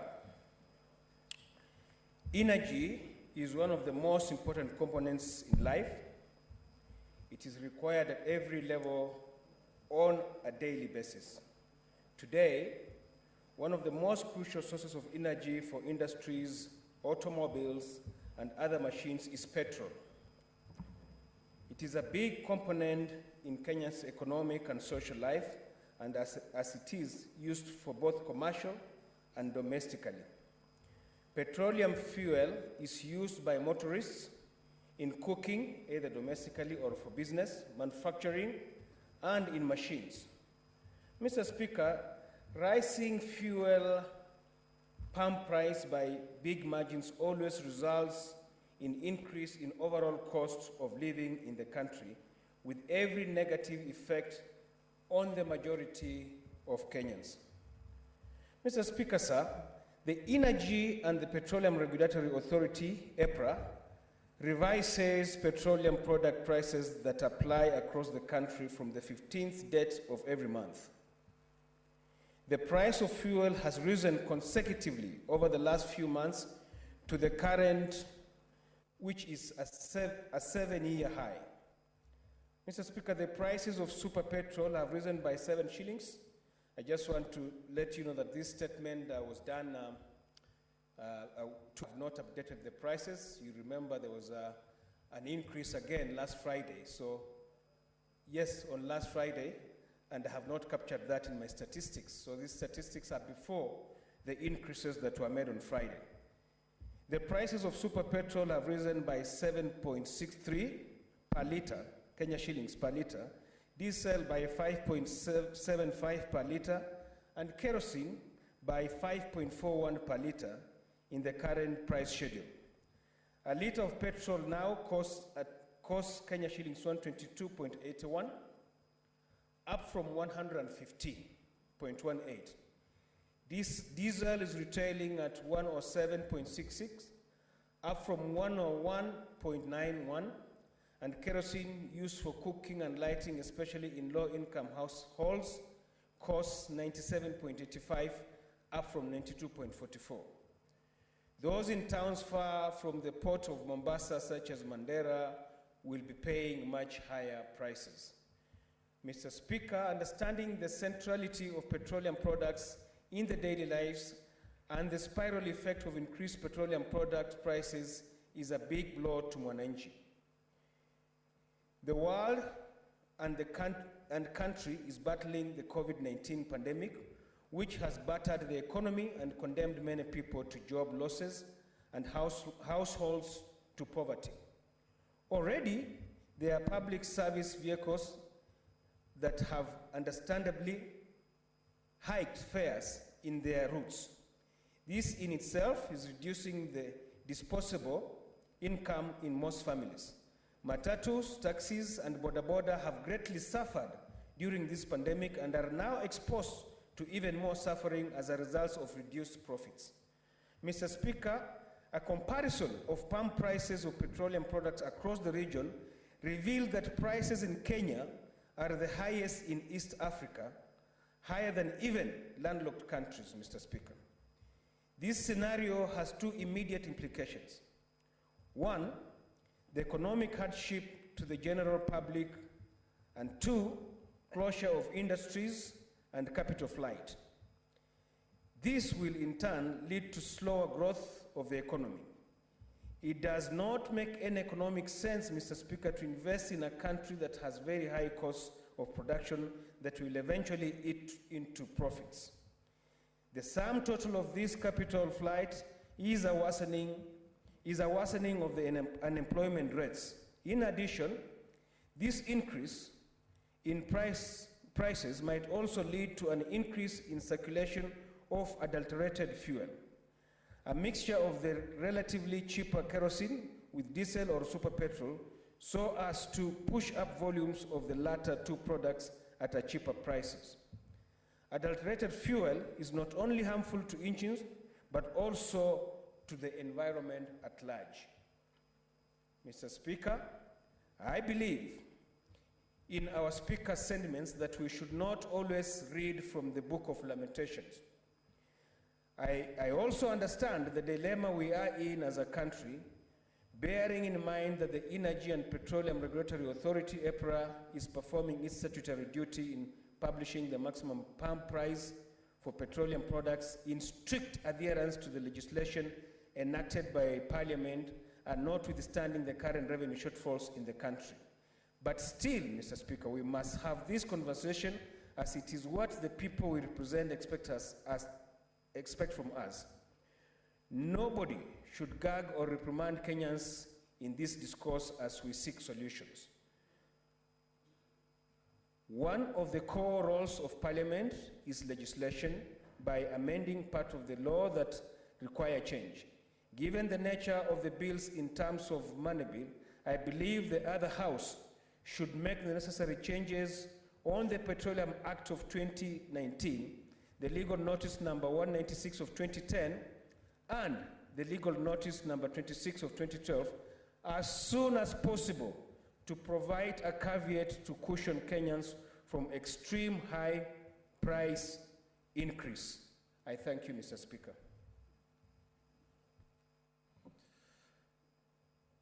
Honorable Senators, I shall now allow comments regarding the statement. Senator Murkomen.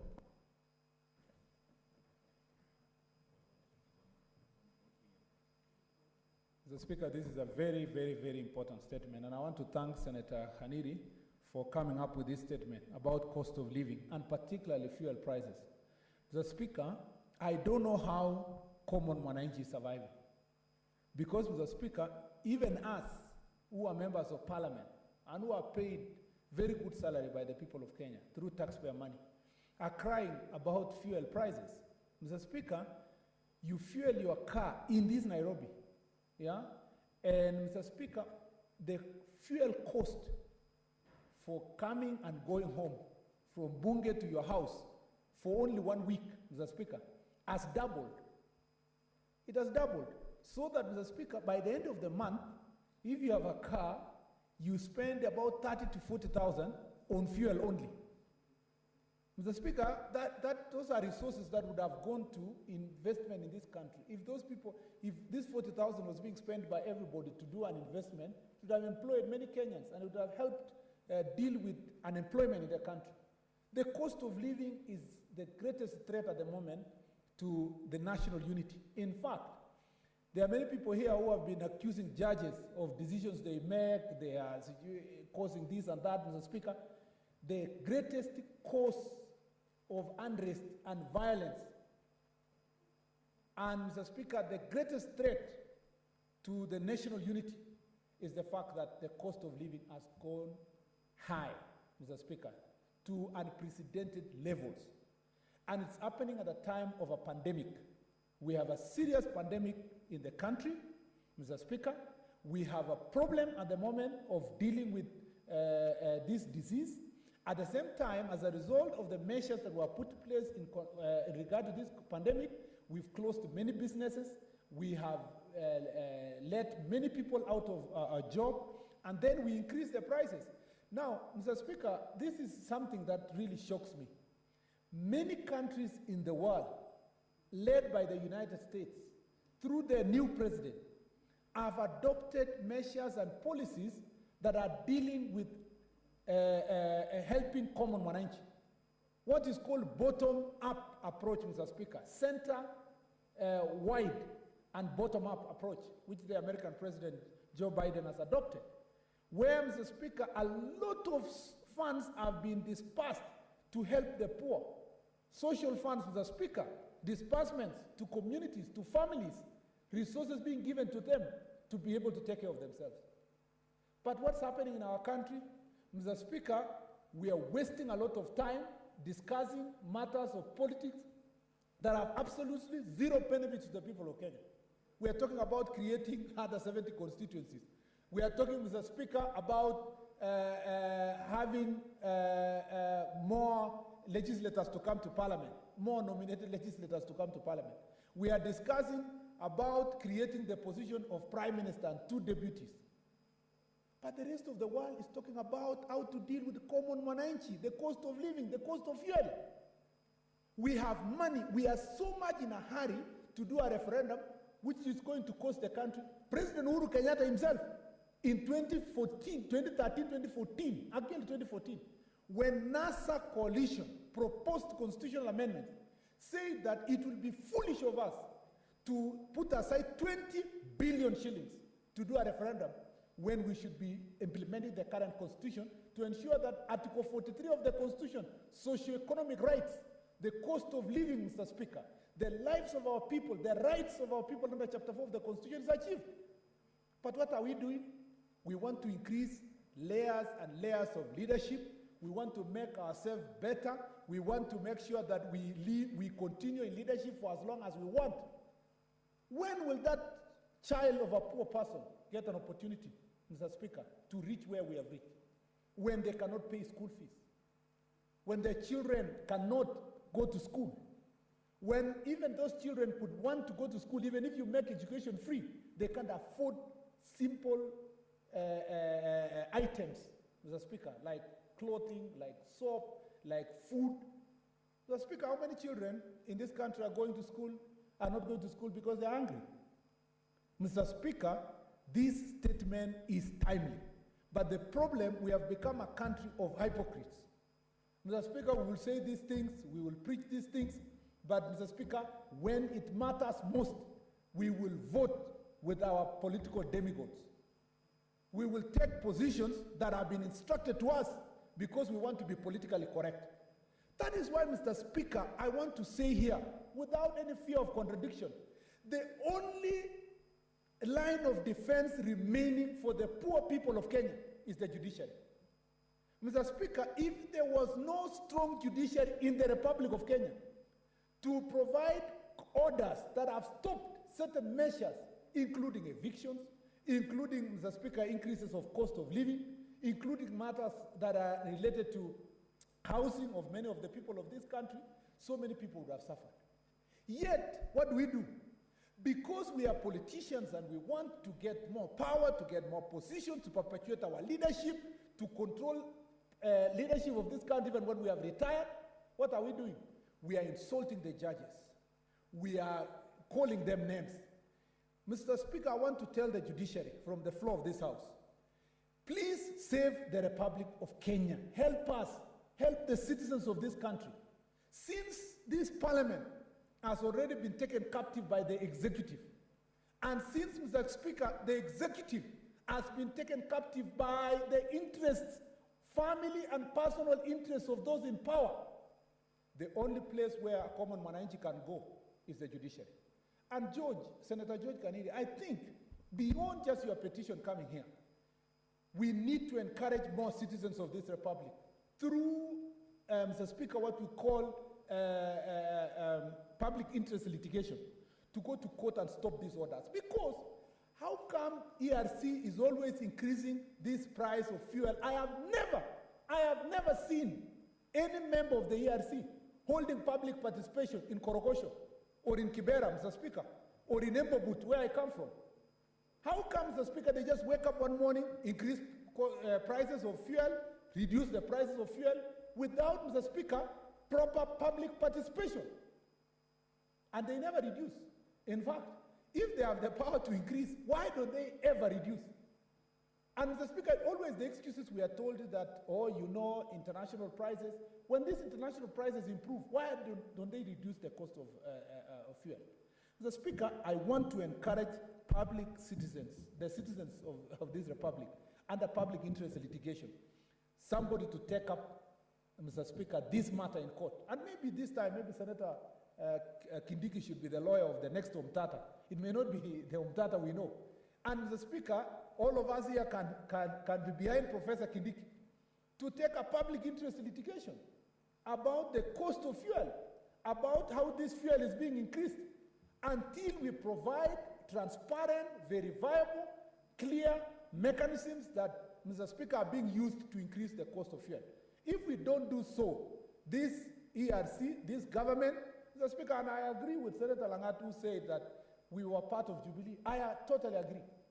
We were the ones who went everywhere saying, Kumira, Kumira, Tano, Tena, Wembe, ni ule, ule, Mr. Speaker. We said all those things. Mr. Speaker, and the other side where I'm facing was saying, Mambo ya badilika, Mr. Speaker, yawezekana. Now they have gone inside the government. Now they are saying, Wembe ni ule, ule. Mr. Speaker, you see now, those of us who are on this other side are the ones now who are speaking on behalf of Mwananchi, Wanjiku. Those who are in the opposition, whom we used to tell Wembe ni ule ule, are the ones telling us Wembe ni ule ule. Mr. Speaker, this game of musical chairs, Mr. Speaker, must stop. We must wake up as politicians and start putting public interest in place. And I've told my colleagues who are in the opposition, who are insulting judges, when we lost, and I've said this, Mr. Speaker, even on my Twitter account, when we lost, Mr. Speaker, the elections of 2017, and President Uhuru Kenyatta was declared, his election was declared null and void. Mr. Speaker, I remember we were those who were so close to the president. It was crazy. Of course, some things we are not going to say here. It's left to our memoirs. Memoirs, Mr. Speaker. But one thing I remember, and we must admit, Mr. Speaker, which you must admit, is that most of us criticized the judges. I was there when the president said we will revisit. I was there, Mr. Speaker. We were there, we thought it was a joke, we were cheering, we were happy, we went to Muthurwa here, we said, oh, you know, we are criticizing judges. Mr. Speaker, now we have the benefits of history and experience. Mr. Speaker, those who used to defend the judiciary, who got that court order against the President Uhuru Kenyatta and nullification of his election, are now sitting in the same table with President Uhuru Kenyatta. They are brothers. Even though jokingly they are being called null and void. But what they call themselves, Mr. Speaker, is that they are brothers. Those brothers sitting at that table must now not fall into the temptation of attacking the judiciary. I saw the Secretary General of Jubilee, Mr. Speaker, threatening judges Mr. Speaker, threatening judges that in any case, you will need police to take you home. That is a thinly veiled threat. That, Mr. Speaker, we will withdraw your protection. Mr. Speaker, this is very serious. And you know, Honorable Tuju would never be holding any office today had the courts never given him an order against his bankruptcy. Mr. Speaker, we must respect judiciary. I am a very junior lawyer. I am not as senior as many colleagues who are here, including my teacher, Professor Kindiki. But my lead, and Mohammed Fakir,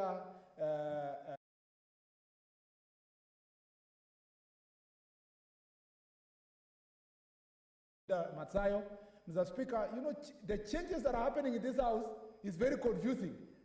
The way people are being removed from positions in this house, Mr. Speaker, it is like Virinda. It's like Virinda, Mr. Speaker, dance. And Senator Pareno is here. All my seniors are here. The only junior who is here who can I pride myself with, Mr. Speaker, with my student, Honorable Cherargei.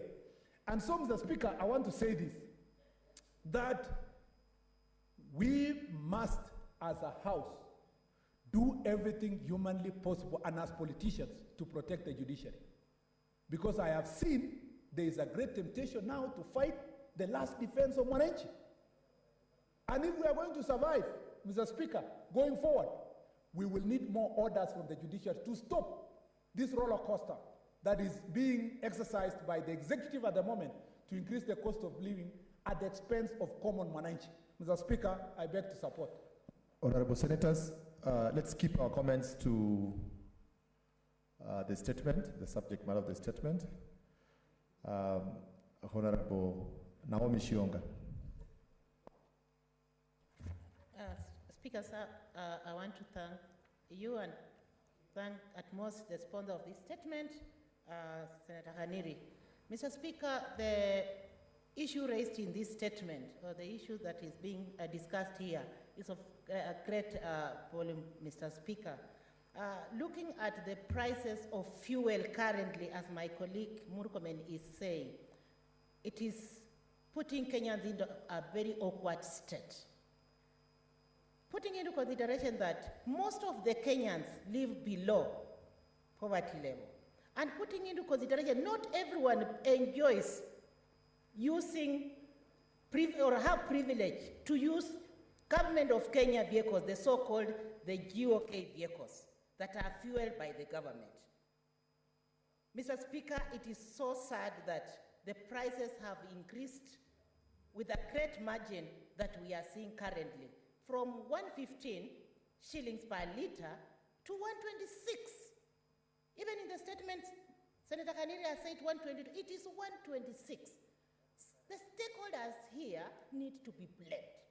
The government needs to call on the stakeholders, and they also need to ask themselves, or to question themselves, why all this? Is it that somebody is making a crate, or somebody is making some benefits from this particular commodity? When we talk about price increase in fuel, Mr. Speaker, it touches across board of the lives of Kenyans. Everything increases. And if Kenyans want to improve and be seen that it's a country that is moving from one level to another, we need to recognize that when we increase petroleum, we kill the Kenyan economy, not only of one person, but for the majority. Mr. Speaker, currently we are undergoing problems in this pandemic. Nobody should think about increasing the prices of fuel. Nobody should think about feeling that he's comfortable where he's seated, so he's be it to punish a common Mwananchi. Mr. Speaker, look at Mombasa Road. If you have not gone there, I'll take you, probably this evening. Just go to Mombasa Road and look at the way Kenyans are suffering. Snarl-outs. And these are just common Mwananchi that we need to protect. I look at Mombasa Road, I look at any other road, and what are they are pumping into the fuel, the so-called the fuel. The stakeholders of this particular sector in Kenya need to rethink about these prices, that they just wake up and think about increasing with this big margin. Mr. Speaker, the roads in Kenya are being improved. That is a plus to us. But even if that is a plus, we need also to think what period in time should we increase a particular commodity that cuts across any other Kenyan? And not just to live, for the stakeholders to enjoy what they call the monopoly. It is not good, and I want to support the sponsor, Senator Haniri, my brother from Western, that let us look at these Kenyans, and we urge the stakeholders to take in caution what means a lot or what means to Kenyan as an imported commodity. Thank you, Mr. Speaker. I support. Senator Hargura Godana on Vashu.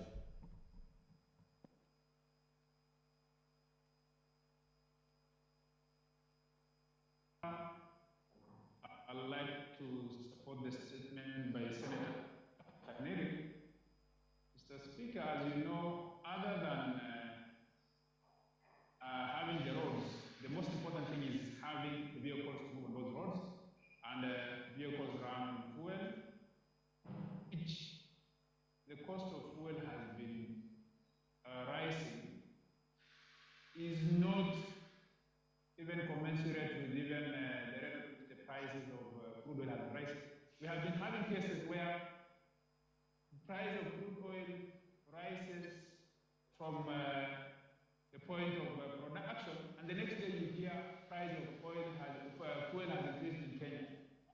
While you know very well at that time the fuel which is within the country is not from that particular consignment. But when the prices go down internationally to even the lowest they have gone sometimes back, that drop is not there completely.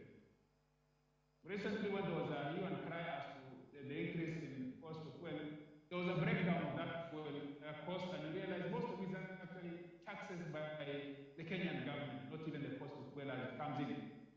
So I think the Kenyan government needs to be sensitive and reduce the taxes. More than 50% of the cost of fuel per liter is actually taxes by the Kenyan government. They need to reduce that, because when you tax a lot and it affects the cost of living of the Kenyans, then it defeats the purpose of that tax, because it's supposed to, the government is supposed to facilitate so that the normal Mwananchi, the ordinary citizen, can even on their own be able to contribute to the development of the economy. If you look at the transport sector, right now there's the issue of COVID, where the vehicles are carrying maybe at most 60% of their capacity, and the cost of fuel has increased. It doesn't matter whether it's 100% capacity, still the vehicle uses this amount of fuel to move from one point to another. That will mean more cost now to the operator, which will just be transferred to the normal one, the common Mwananchi, who is the one who is using that service, moving from one point to another using the public transport system. So there must be a very clear way of making sure that this price of fuel does not just escalate like that. Anytime there is a change in fuel prices in terms of the crude oil, the government has to look at its own tax regime within the cost so that it can push on the public by reducing its tax margins so that the public can continue. So, Mr. Speaker, I'd like to support that statement, and I'd like to urge the relevant committee actually to take to task that particular authority which is dealing with the price of fuel. Because right now, even in our own rural areas, people are trying to improve and introduce public transport, but the cost is so much to the individual that they cannot easily even meet the cost of the transport because of that increase in fuel. Because you'll be surprised, up north all the way to Marsabit, you'll find a liter of diesel costing over 150 shillings. And when there's an increase in Nairobi, the next day there's an increase in Marsabit. Because of that mentality, even without getting the consignment, the dealers at that end will increase. So mine is to support the statement and urge the relevant committee, which will be assigned, the Committee of Energy, to make sure that EPRA is held to account and make sure that they don't always increase the fuel. When there's increase in crude oil prices, they should see how they're going to manipulate the tax by the government so that the cushion comes from that side, but not transferred directly to the consumers. Thank you, Mr. Speaker. Senator Aaron Cheriot.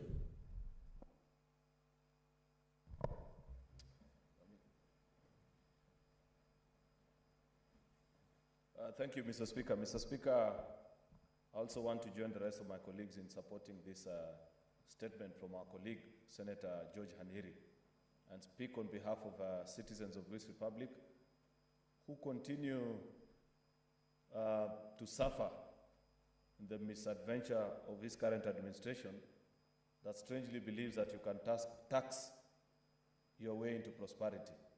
That somehow, by continually increasing taxes, they'll be able to fill the budget deficit for their poor economic policies. And the unfortunate thing, Mr. Speaker, is that we, as a leadership, jointly, cumulatively as Parliament, do share in the blame. We are members of this House, members of Parliament. We have our own energy committee, Mr. Speaker, as a member for quite a long time, both last term and for the longer part, actually, of this current session of Parliament, Mr. Speaker. And on any occasions, we used to receive this kind of petitions continually from Kenyans, whether it regards to the cost of fuel, as a case is being prosecuted right now, or even the cost of power by KPLC, Mr. Speaker. Up to date, none of those petitions or statements have been successfully resolved. And it's an unfortunate occurrence that we as a House jointly stand accused of not being able to call the Ministry of Energy and Petroleum to task, bring them here and ask questions on behalf of the people that we represent so that we understand what exactly is a policy direction with regards to the cost of energy in this country, Mr. Speaker. Mr. Speaker, we read daily in our newspapers about businesses that are relocating because of the high cost of energy in this republic, Mr. Speaker. Be it petrol or even the other sources of energy like KPLC, Mr. Speaker, we have never been able to give Kenyans a substantive answer. In fact, Kenyans have almost given up on us as a House. That's why you have petitions and public pleadings like the Switch Off KPLC campaign that was run by a renowned activist, Cherotich Sei, who pushed Kenya Power, though unsuccessfully, because you know some of these corporations are extremely influential. The people that own them control the levers of power in this country, and therefore it's not easy to take on them. But those are courageous Kenyans who don't have a platform like us, who are members of Parliament. The things that we can say in this House, Mr. Speaker, it is not for out of just a careless abandon of caution, Mr. Speaker, that the Constitution gave us this platform where anything that you say here in the House of Parliament, nobody can take you elsewhere to try you for it, because it is assumed that you're doing it in the pursuit of the interest of the people that you represent. And this petition presents us a very important opportunity, Mr. Speaker. This statement by Senator George Haniri, such is a statement, and I don't know if there's any member of the Energy Committee who's in this House. Such are the statements that on the day when the ministry appears before us, when EPRA come, you send an invite to all the senators. These Zoom things are not even sufficient, Mr. Speaker, because you know some of these engagements, without them being physical, people don't understand the plight and the pain that Kenyans are facing. Even us, like somebody observed, I can't remember, I think it was Senator Murkomeno and someone else that spoke earlier, that even the best paid of public servants like members of Parliament feel the pain nowadays. When you fuel, Mr. Speaker, you can see the difference in the amount that you're paying. Imagine now the pain, Mr. Speaker, that ordinary citizens who haven't, first of all, had an increase in their earnings, that they were barely able to survive. They rely on kerosene as a way of cooking or even lighting their house, Mr. Speaker. Yet, year-on-year basis, for the last almost 7-8 years, there have been a consistent increase in the cost of fuel. At some point, we'll have to have a discussion and say, what is the end of this? We are pricing Kenyans out of basic rights that are guaranteed by this Constitution, Mr. Speaker. Somebody spoke about Article 43. These are grounds for impeachment. This is gross violation. Yesterday we impeached a governor here for denying the citizens of his county health services. This is an impeachable offense by those who are in charge of our energy sector, Mr. Speaker, that they are denying other Kenyans the chance also to enjoy a good life, a decent one, because what kind of life is this that we are forcing Kenyans to? By the way, Mr. Speaker, you need to take a drive down, for example, Bagathiro, as you come to work, to see the number of Kenyans who have to walk to their workplaces, and they are not going anywhere near. Some of them are walking as far as Lungaluga Road, down in industrial area, because they cannot afford the cost of bus fare. Because on each increase by fuel, the thing that matatus do is they'll just post that plastic. And in fact, it is always instant. When it is released on that Friday at 2 p.m., I can assure you by 5 p.m. on that same evening, for routes where people were paying, say, 50 or 60 shillings to get to the CBD, by evening they were paying 70 or 80. Those people have no other alternative. It is us as a house who have to introspectively look within and say, do we allow our citizens to continue to suffer, or do we put an end to this madness, Mr. Speaker? I plead with my colleagues who serve in the Energy Committee that this statement should not be taken casually. That's number one. Secondly, these are the statements that you do not need 14 days. You expedite. This is a matter of national importance. Such are the statements that you can even call EPRA to be here on Friday, and many of us will avail ourselves. Because the people that we represent look up to us. In other jurisdictions, Mr. Speaker, people work even on Sundays when there are issues such as this. We've got to do away with some of these useless traditions that we've developed as a house, that the only days we can consider issues are Tuesday, Wednesday, and Thursday. The world is evolving. People are suffering. We're in the midst of a global pandemic. So many people have lost their jobs, yet somebody just sits in a well-air-conditioned office in Upper Hill at EPRA headquarters and says, please, add on to the cost. This is totally unacceptable. I hope Engineer Ephraim Minor, the chairperson of the Energy Committee of Senate, is either watching or will be notified of the feeling and the views of members when this statement came to this House. That first of all, they need to notify us so that as senators, we join in on that meeting on the day that EPRA and Ministry of Petroleum are going to be before us, so that we can raise these questions with them and come out of the meeting with a clear roadmap on how this cost can be brought down, because this is completely unacceptable, Mr. Speaker. Thank you. Senator Gertrude Msurove. Thank you, Honorable Speaker, for giving me an opportunity to add my voice to this statement by Senator Haniri. And Honorable Speaker, I must say that this statement is a very heavy statement that really needs to be executed in a speedy manner.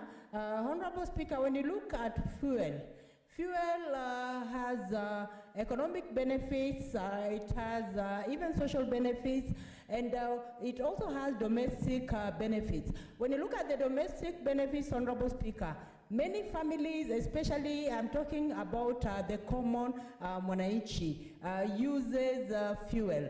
So when the prices go up, it means that common mwananchi has to really look for ways and means of getting fuel, money for fuel, yet even jobs are not there. The shilling is not really easy to come by. When it comes to economic benefits, Honorable Speaker, it has primary and secondary effects, Honorable Speaker, because when fuel goes up, it means that the economy will also go up. It means that business people will also strain trying to look for fuel, and even prices of transport get high, Honorable Speaker. And I want to say, Honorable Speaker, that even fuel aids in transport of people. It aids also in people moving from one point to another, business people also selling their merchandise from one place to another, looking for their merchandise and ensuring that they are also bringing to the market. So, Honorable Speaker, when the prices are high, then it means that it affects even business people, and all kinds of persons are affected.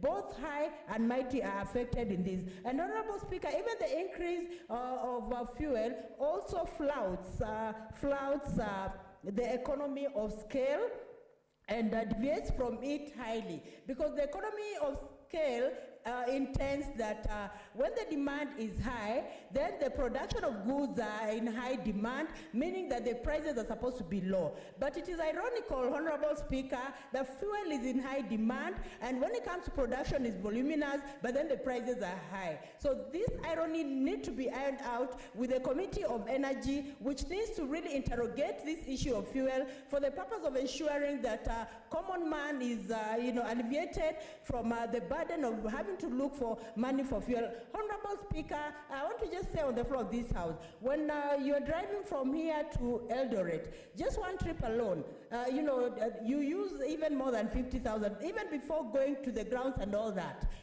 because when you go, even as a legislator, you have to go to Mashinani, you have to meet the people and all that. So at the end of the day, you even spend more than you even thought. So there's need for the government to look into this issue so that everyone can be helped, in the matter of fuel. Another alternative, Honorable Speaker, then the allowances that even people get at their places of work when it comes to transport needs to be also raised so that people are able to work effectively. Honorable Speaker, we must also see how this issue of fuel can be addressed, because even when it comes to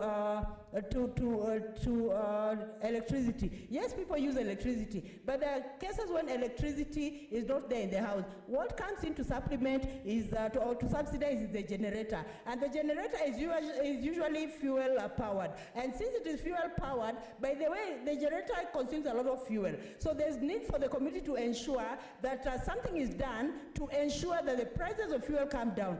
Yes, it is doable, because there's a lot of demand for fuel in this country. And there's also fuel in Turkana and many other parts of the country. So there's need for the government to relook on this issue of electricity in order to benefit families, in order to benefit even social places, in order to benefit even the economy of this country, even the manufacturing, the manufacturing center. And we support the manufacturing industry so much as a country. So there's need for us to see how can we bring down the level of the amount of money for fuel, so that we support the manufacturing industry as well, because this is one of the big four agenda that we really and truly support. Thank you, Honorable Speaker, for giving me this opportunity. I support the statement. Senator Sakaja.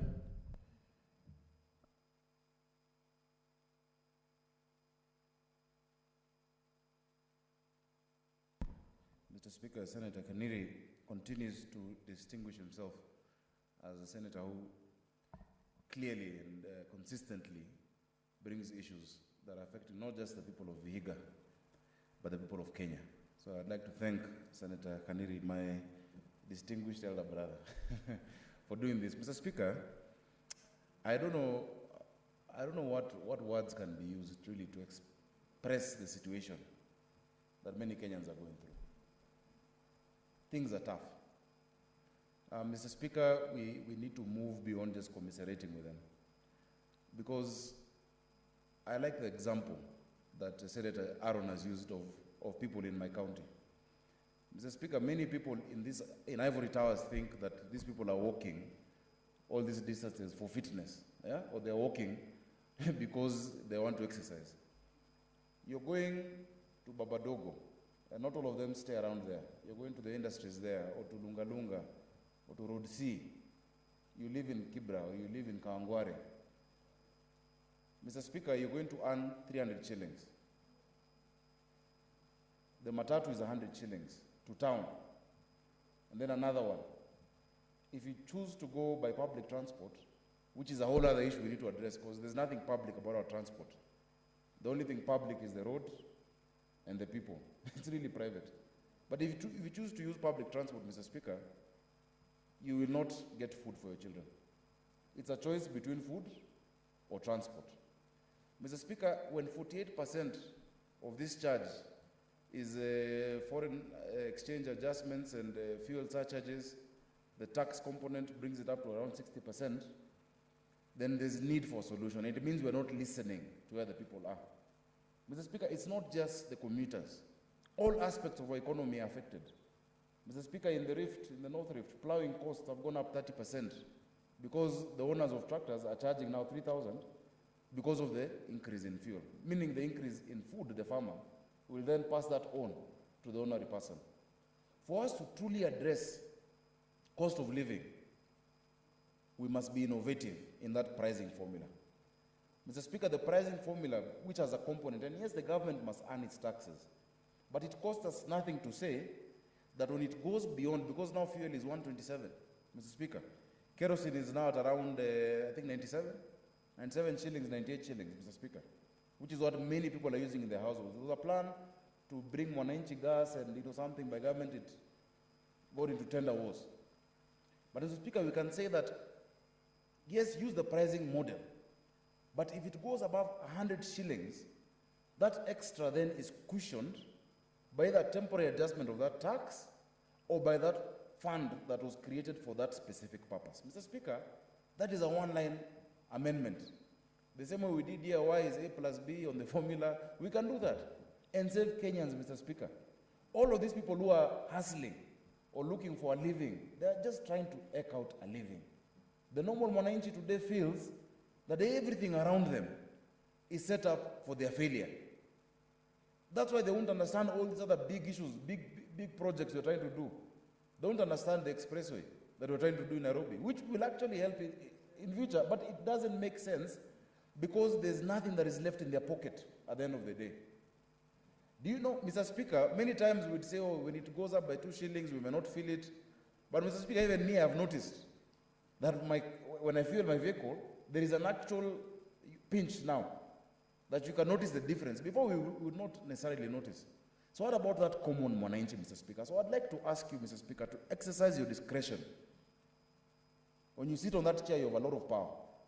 Mr. Speaker, you can say that we invite or summon EPRA, the National Treasury, who will come with KRA, and the Ministry of Petroleum, to come next week and tell us what mitigating, interventions we can do, because this law, they ask, was man made for the law or was law made for man? So that we can actually put a stop to it. And they come next week on a committee of the whole House. We sit and go through it step by step. That formula cannot be what is preventing Kenyans from, Mr. Speaker, they will not understand BBI. They will not understand any motion we're discussing if there is nothing in their pockets. And that frustration, Mr. Speaker, that frustration that people are feeling, I can speak about my residents in Nairobi, the people in eateries. There is COVID, and then now there is fuel. They're being hit right, left, and center. When you go up, you're being put down. I know time is out, Mr. Speaker, but please issue that directive before you adjourn the House, that they come next week, and we will all be here to help the Energy Committee sort this thing out. Because if we can't deal with this, Mr. Speaker, I don't know what else we're dealing with. Everything else is poetry. Thank you, Mr. Speaker.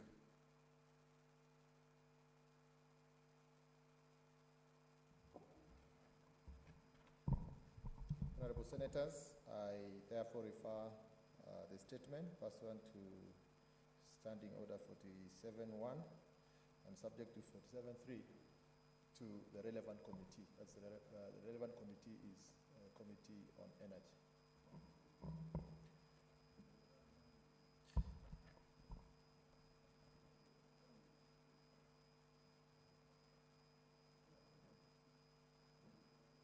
And the committee to report to the House within the next 2 weeks.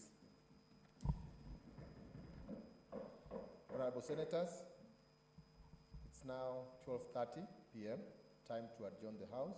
The Senate therefore stands adjourned until today, Tuesday, 18th May 2021 at 2:30 p.m.